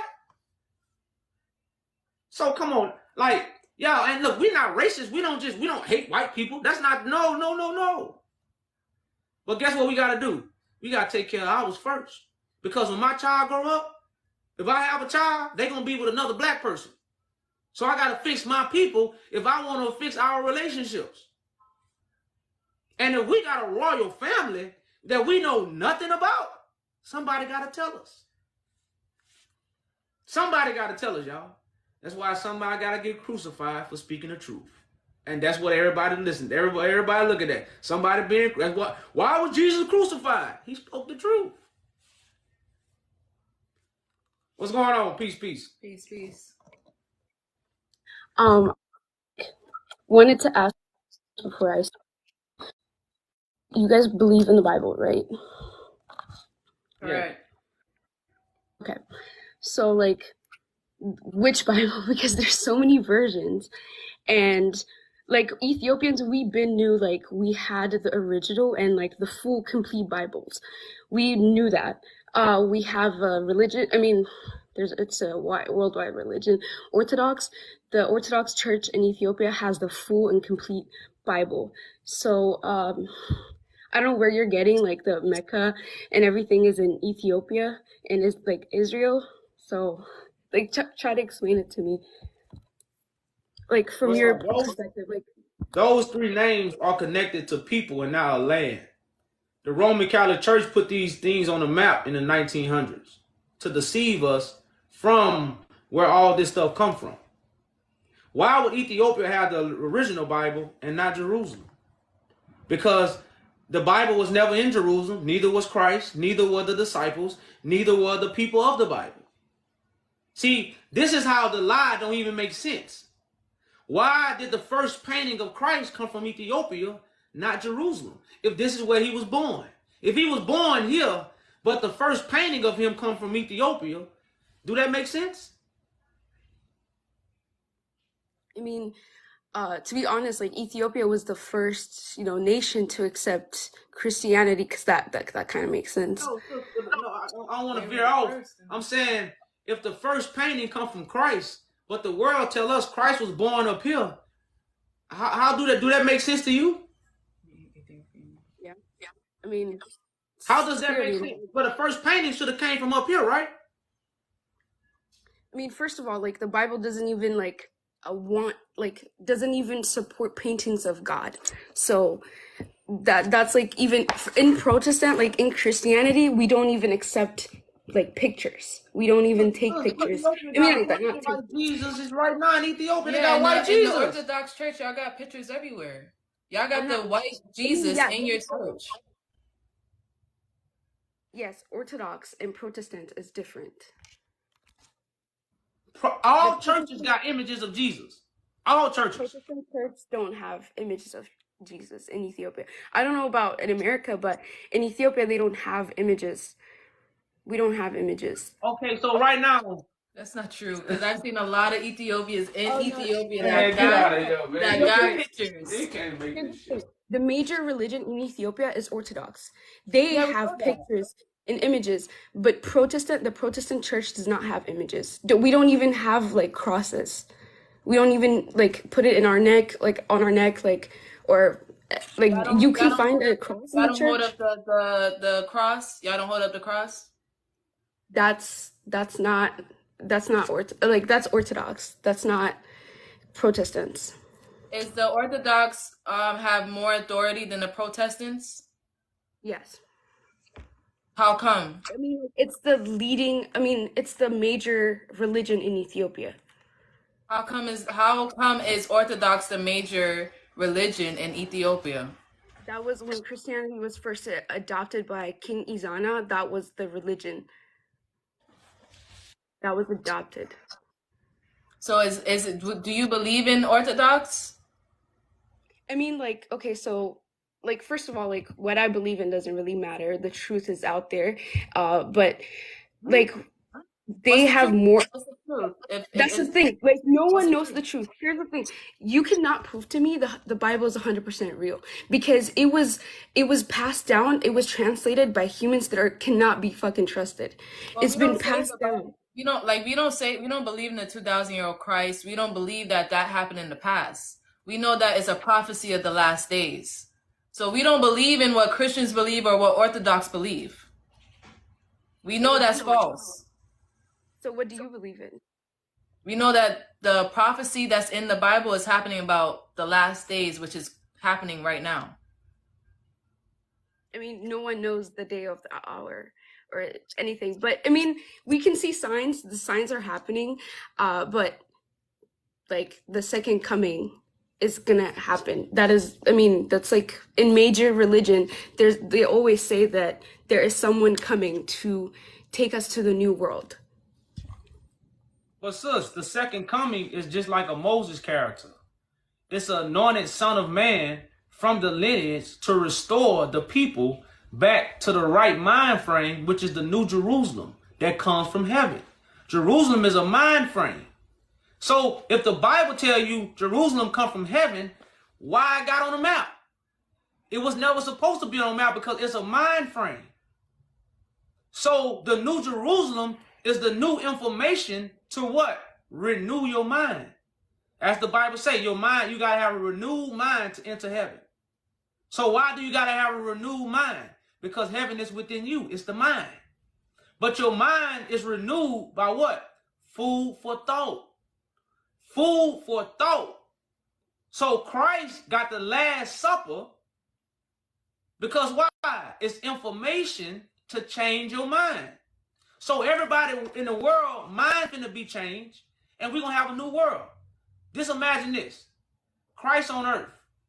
Everybody believe Christ on the picture or he in the sky, but he really on earth. And when the world find out, what we going to have? A new world.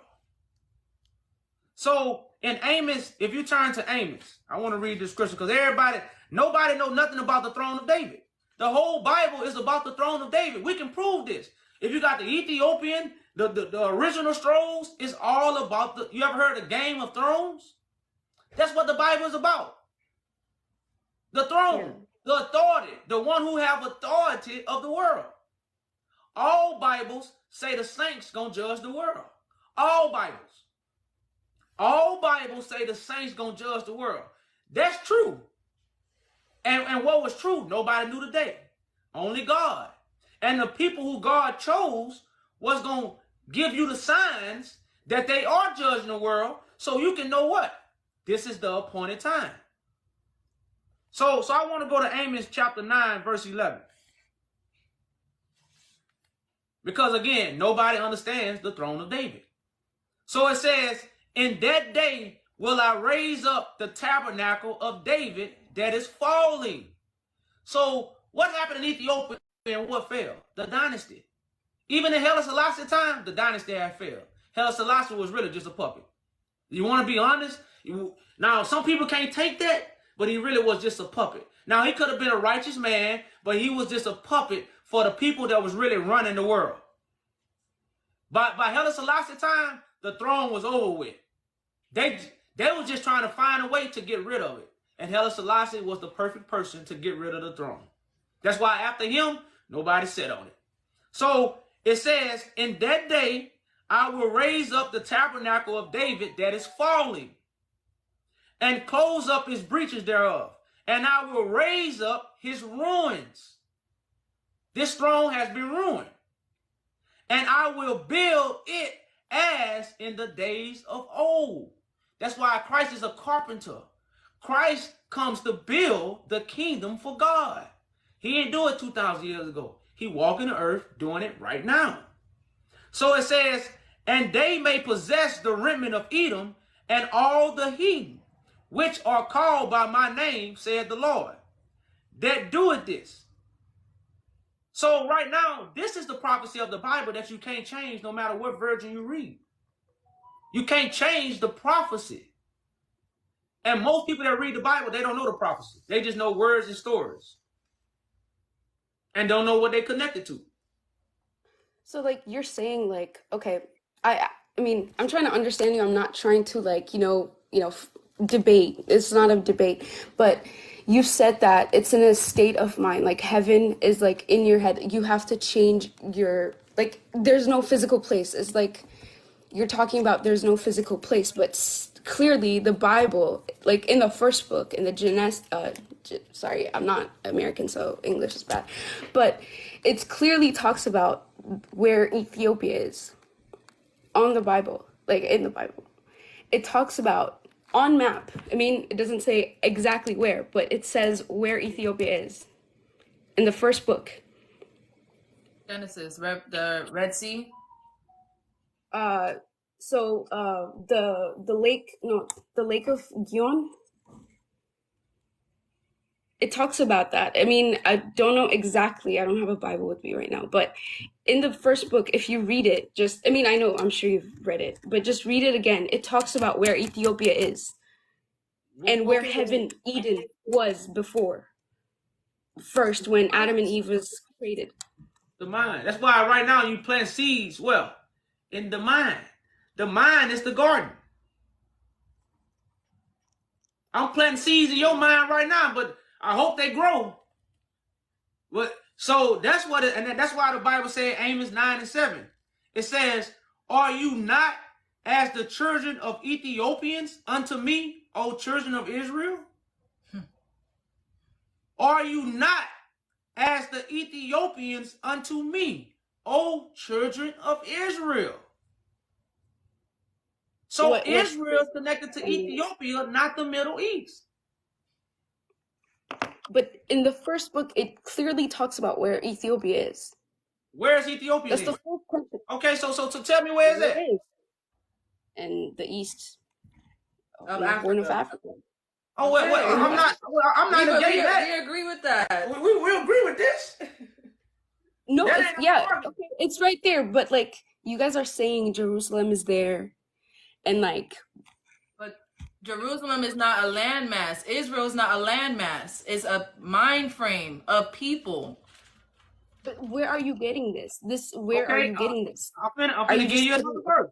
I'm finna give you another verse. If you turn to Matthew 23 and you start at verse 37, it says, "O Jerusalem, Jerusalem, thou that killeth the prophets." How can the land kill the prophets? People killed the prophets. So Jerusalem is the mind frame that the people are in. So when the prophets come to them, they reject their information. So God got to give us a new mind. So when the prophet come, you won't reject them. So even in the Bible, Jerusalem is a people. The Romans put it on the map. They stole the scriptures and used these names and put it on the map. Africa didn't have those names before. They colonized the African land and put those names on it. They didn't have those names before. We didn't colonize anything. We just named it. Like, you know what Ethiopia means, right? The Africans didn't name Africa. The colonizers named Africa. Okay, but you know the meaning of Ethiopia, right? It's not like some big name or anything. Yeah, Ethiopia means burnt face or blackface. Yeah, blackface, black people, stuff like that. But and also like the woman before, like you guys were telling her that what's it called? Sorry, I'm like losing my thought. But you guys were telling her that the war that happened with Italy and they came and destroyed. I mean, we know the history that they destroyed some artifacts that we had here, and that they killed off the people that know the truth, so they don't pass the information. So what is the information? That's what we're telling you right now. The throne of David will be established in Ethiopia, where it originated from. And that's why the African Union is there. And this is the throne that unifies Africa. Huh? The African Union is there because Ethiopia was the only country that was not colonized, and they made the union there so they could come every year and do their talky talk, whatever, with the leaders. That's the reason that the union was created. But continue. But that's what I'm saying. But why was the union created in the same place the throne of David is at, which is King of Kings and Lord of Lords? Why? No, we just simply won a war. That's it. Sis, y'all didn't win no war, sis. Sis, when Tedros killed himself, he left with a lot of secrets. He was the King of Kings and Lord of Lords. His child got taken, his wife got taken, and also other people who had information got taken. These was they burnt down the whole Magdala. They destroyed the whole Magdala and told everybody to leave. And they had thousands of animals that they ain't carry off one truckload. They had thousands of animals, sis. So they didn't take a little bit of stuff. See, people say, oh, they took a little bit of stuff. They didn't take a little bit of stuff. They took tons of stuff. Tons. I'm talking about tons. They had about 1,000 camels, 500 elephants, 6,000 mules. Except the Bible. Of things. I mean, they did, but they couldn't take the Bible. Like, so they took the Holy Scrolls. They took the manuscripts. They took gold. They took many things. And this is how they gave people the Bible. The Bible was not in books. It was in scrolls before it became a book. Yeah, the Dead Sea Scrolls. But the Bible that we have right now is not the one that's original. It's not the complete Bible that we have right now. The version, what do you guys have it here? Sorry, I'm not from here. So the versions that you have here, those are not the actual Bible, the complete Bible. So if they have taken the Bible, why take off the books? They took scrolls. They didn't take the Bible. That's why in like the King James, they don't have the Enoch. They don't have the book of Enoch. They took out some books and gave you just the King James, just certain books from what they collected. So you won't get the whole picture. So they didn't take the Bible, they took scrolls. It wasn't a book, it was in scrolls. I get that. It was in scrolls, then they translated it. Exactly. Correct. So right now, like Ethiopia only has but Ethiopia has the complete Bible, and the Bible that everyone has been distributed to everyone right now in the Protestant church and every other Christian church has the incomplete Bible. So it's not about the Bible. It's about We're saying it's not about the Bible. It's about. You kind of have bad service. Cut off. Yeah, it cut off. Sorry, but you guys have said the Bible, and like this can come in a sense in our heads. I guess happen in our heads. When the second coming or when the new earth is about to come, you said it's going to unify the African people. Like, in what world, like, what God does he pick and choose? You know, if your God picks and chooses, why should we believe it? Okay, well, sis, did God pick everybody to be Christ? It's your choice. If you want to follow the path of Christ, he gave us free will so that we choose.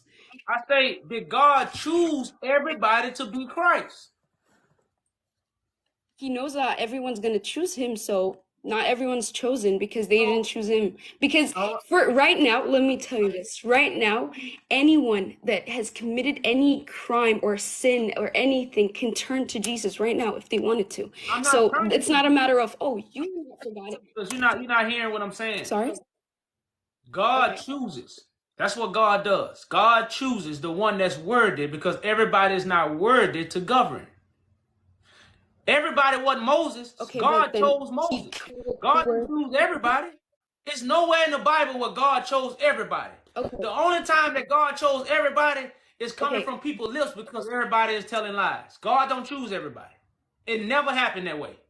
No book you read, no matter what version you have, God chose everybody. These are facts. Yeah, God chose everybody. God chose Moses to do his work. He didn't choose him to be saved. He chose him to do his work.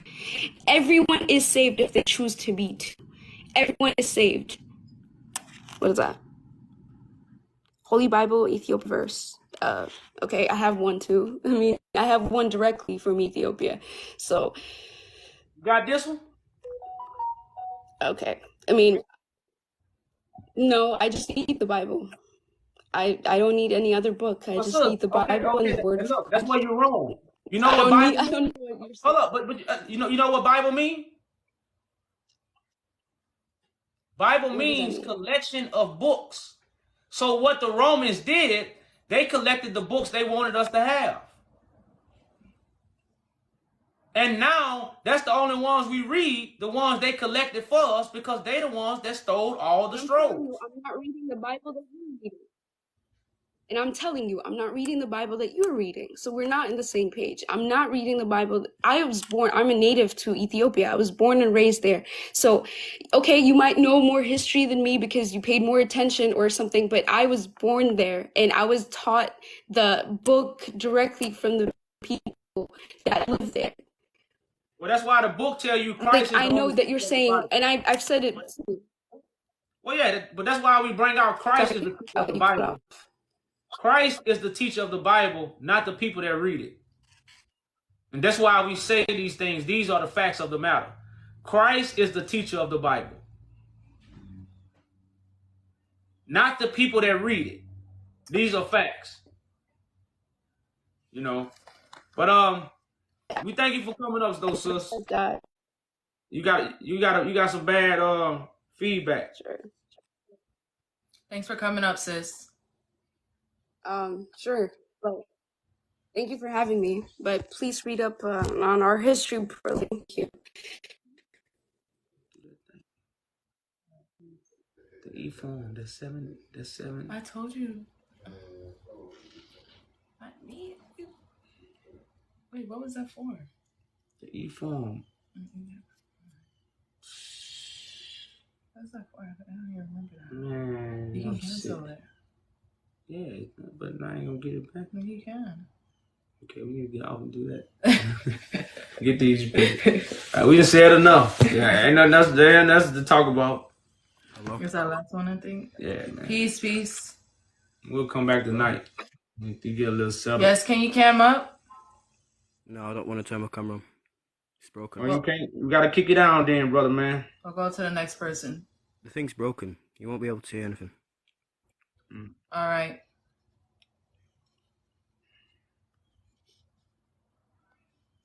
Don't come up if you cannot turn your camera on, y'all.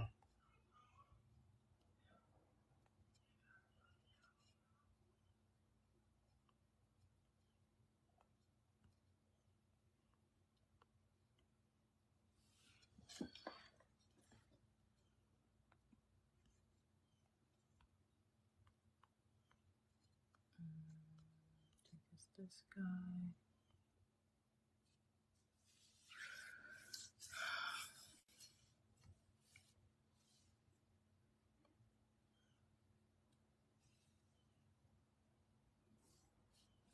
A lot of ladies today. Oh, they feel they could take the crown, huh?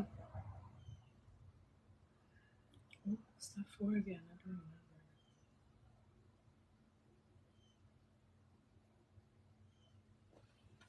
And that's it, y'all. Hey, y'all, we done, man. Y'all, how long we been on here? So, like I say, y'all, we done brought out a lot of facts, man. I think we had a real good conversation of showing you why we are bringing this information out and showing you the indoctrination, you know, that's really happening, you know, because people are indoctrinated to think the Bible is here, but Ethiopians tell you they got the original. Look, that's how the Ethiopians will fight. I got the original, but Jesus was up here. What? How can you have, you know, it don't even make sense. How you got the original, but Jesus from up here?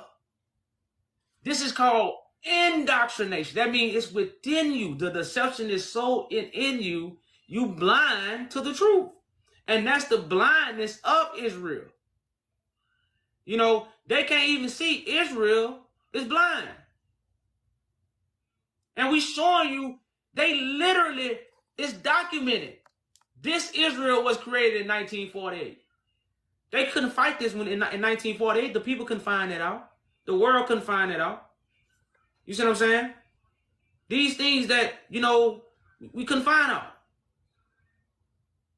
Now, as the world can find these things out, we know what? It's a lie. You know, we know it's a lie. So we must understand. I got an echo, Danny. So we got to understand, y'all, that all these things that we believe and the things we accept It's a lie. We just telling the truth, but what's happening? Crucifixion. We trying to change this.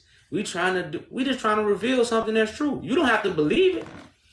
The Ethiopians will be slain by the sword as well, not just Israel.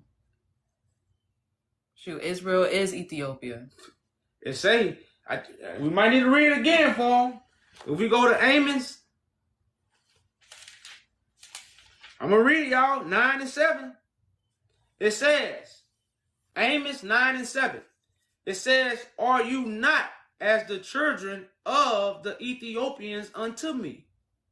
O children of Israel, said the Lord, have I not brought you up, Israel, out of the land of Egypt, and the Palestinians from Kedar, and the Syrians from Ker? So I say, behold, the eyes of the Lord God are upon a sinful kingdom, and I will destroy it from off the face of the earth, saying that I will not utterly destroy the house of Jacob, said the Lord. So when you say Jacob, you say Israel. So why they name it Jacob? You know, David, Abraham. So y'all, these things, y'all, like I say, man, it's crazy, man. And we had a great people, like I say, I appreciate everybody that come up, y'all. I know a lot of people don't agree with us, but if you come up here, you're able to give the people a mind, or I'm trying to find the correct word to use, but you're able to give the people a sense of foundation for them to choose. You know, like, it's your choice. It's you got free will. King Solomon Temple ain't up here, so David, Abraham, none of these people are up here. You know, and like I say, man, it's just, like I say, y'all, man, it's simple, but when you sick, sometimes your cure, you got to take all the prescription. You got to eat all the food. You can't eat bad food and then eat good food and trying to get healing. That's what some people trying to do. Some people trying to hold on to the bad food. I still want to get the bad food, but also eat the good food. Then you won't get healed. You got to get rid of all the bad food and eat nothing but the good. And the good is the truth. The bad is the lies. So, like I say, y'all, we're going to have this topic up probably tonight, y'all. I'm kind of tired, man. Check out the website. We have a petition to judge the Roman Catholic Church to get back the treasures that they stole from Ethiopia. Look at the declaration on the website. It's in the bio. Go to the website, y'all. Check out what we're doing. Again, like she said, check out the petition and check out the declaration. Check out the things we are actually doing. Because some people just go on here and listen to what we say. Go check out what we're doing. You know, then you might have a little more respect. Because I don't see nobody doing nothing. I see everybody talking, but I don't see nobody doing nothing. You know, and like I said, I know people been waiting, but if you can't turn your camera on, you can't come up. Most of y'all don't got over 1,000. Yeah, if you ain't got over 1,000 followers, you have to come up and turn your camera on. So that's why we're not even finna, you know. But like I said, we got a YouTube. Go join the YouTube. You can talk to us without turning your camera on. You got a YouTube every Sunday, Tuesdays, and Thursdays. And that's why I say we just not up here just for the talk. So if you really want to talk to us, you'll come to our YouTube. If you just want to say what you want to say and come up here because you got a bunch of views, then you really don't want to talk to us. You know. But if you really want to talk to us, then you'll come on our YouTube. You know. So, you know, that's just how we gonna do that, y'all. So peace, y'all. So with that, I hope the Father has circumcised y'all hearts and ears for the message. I'm out.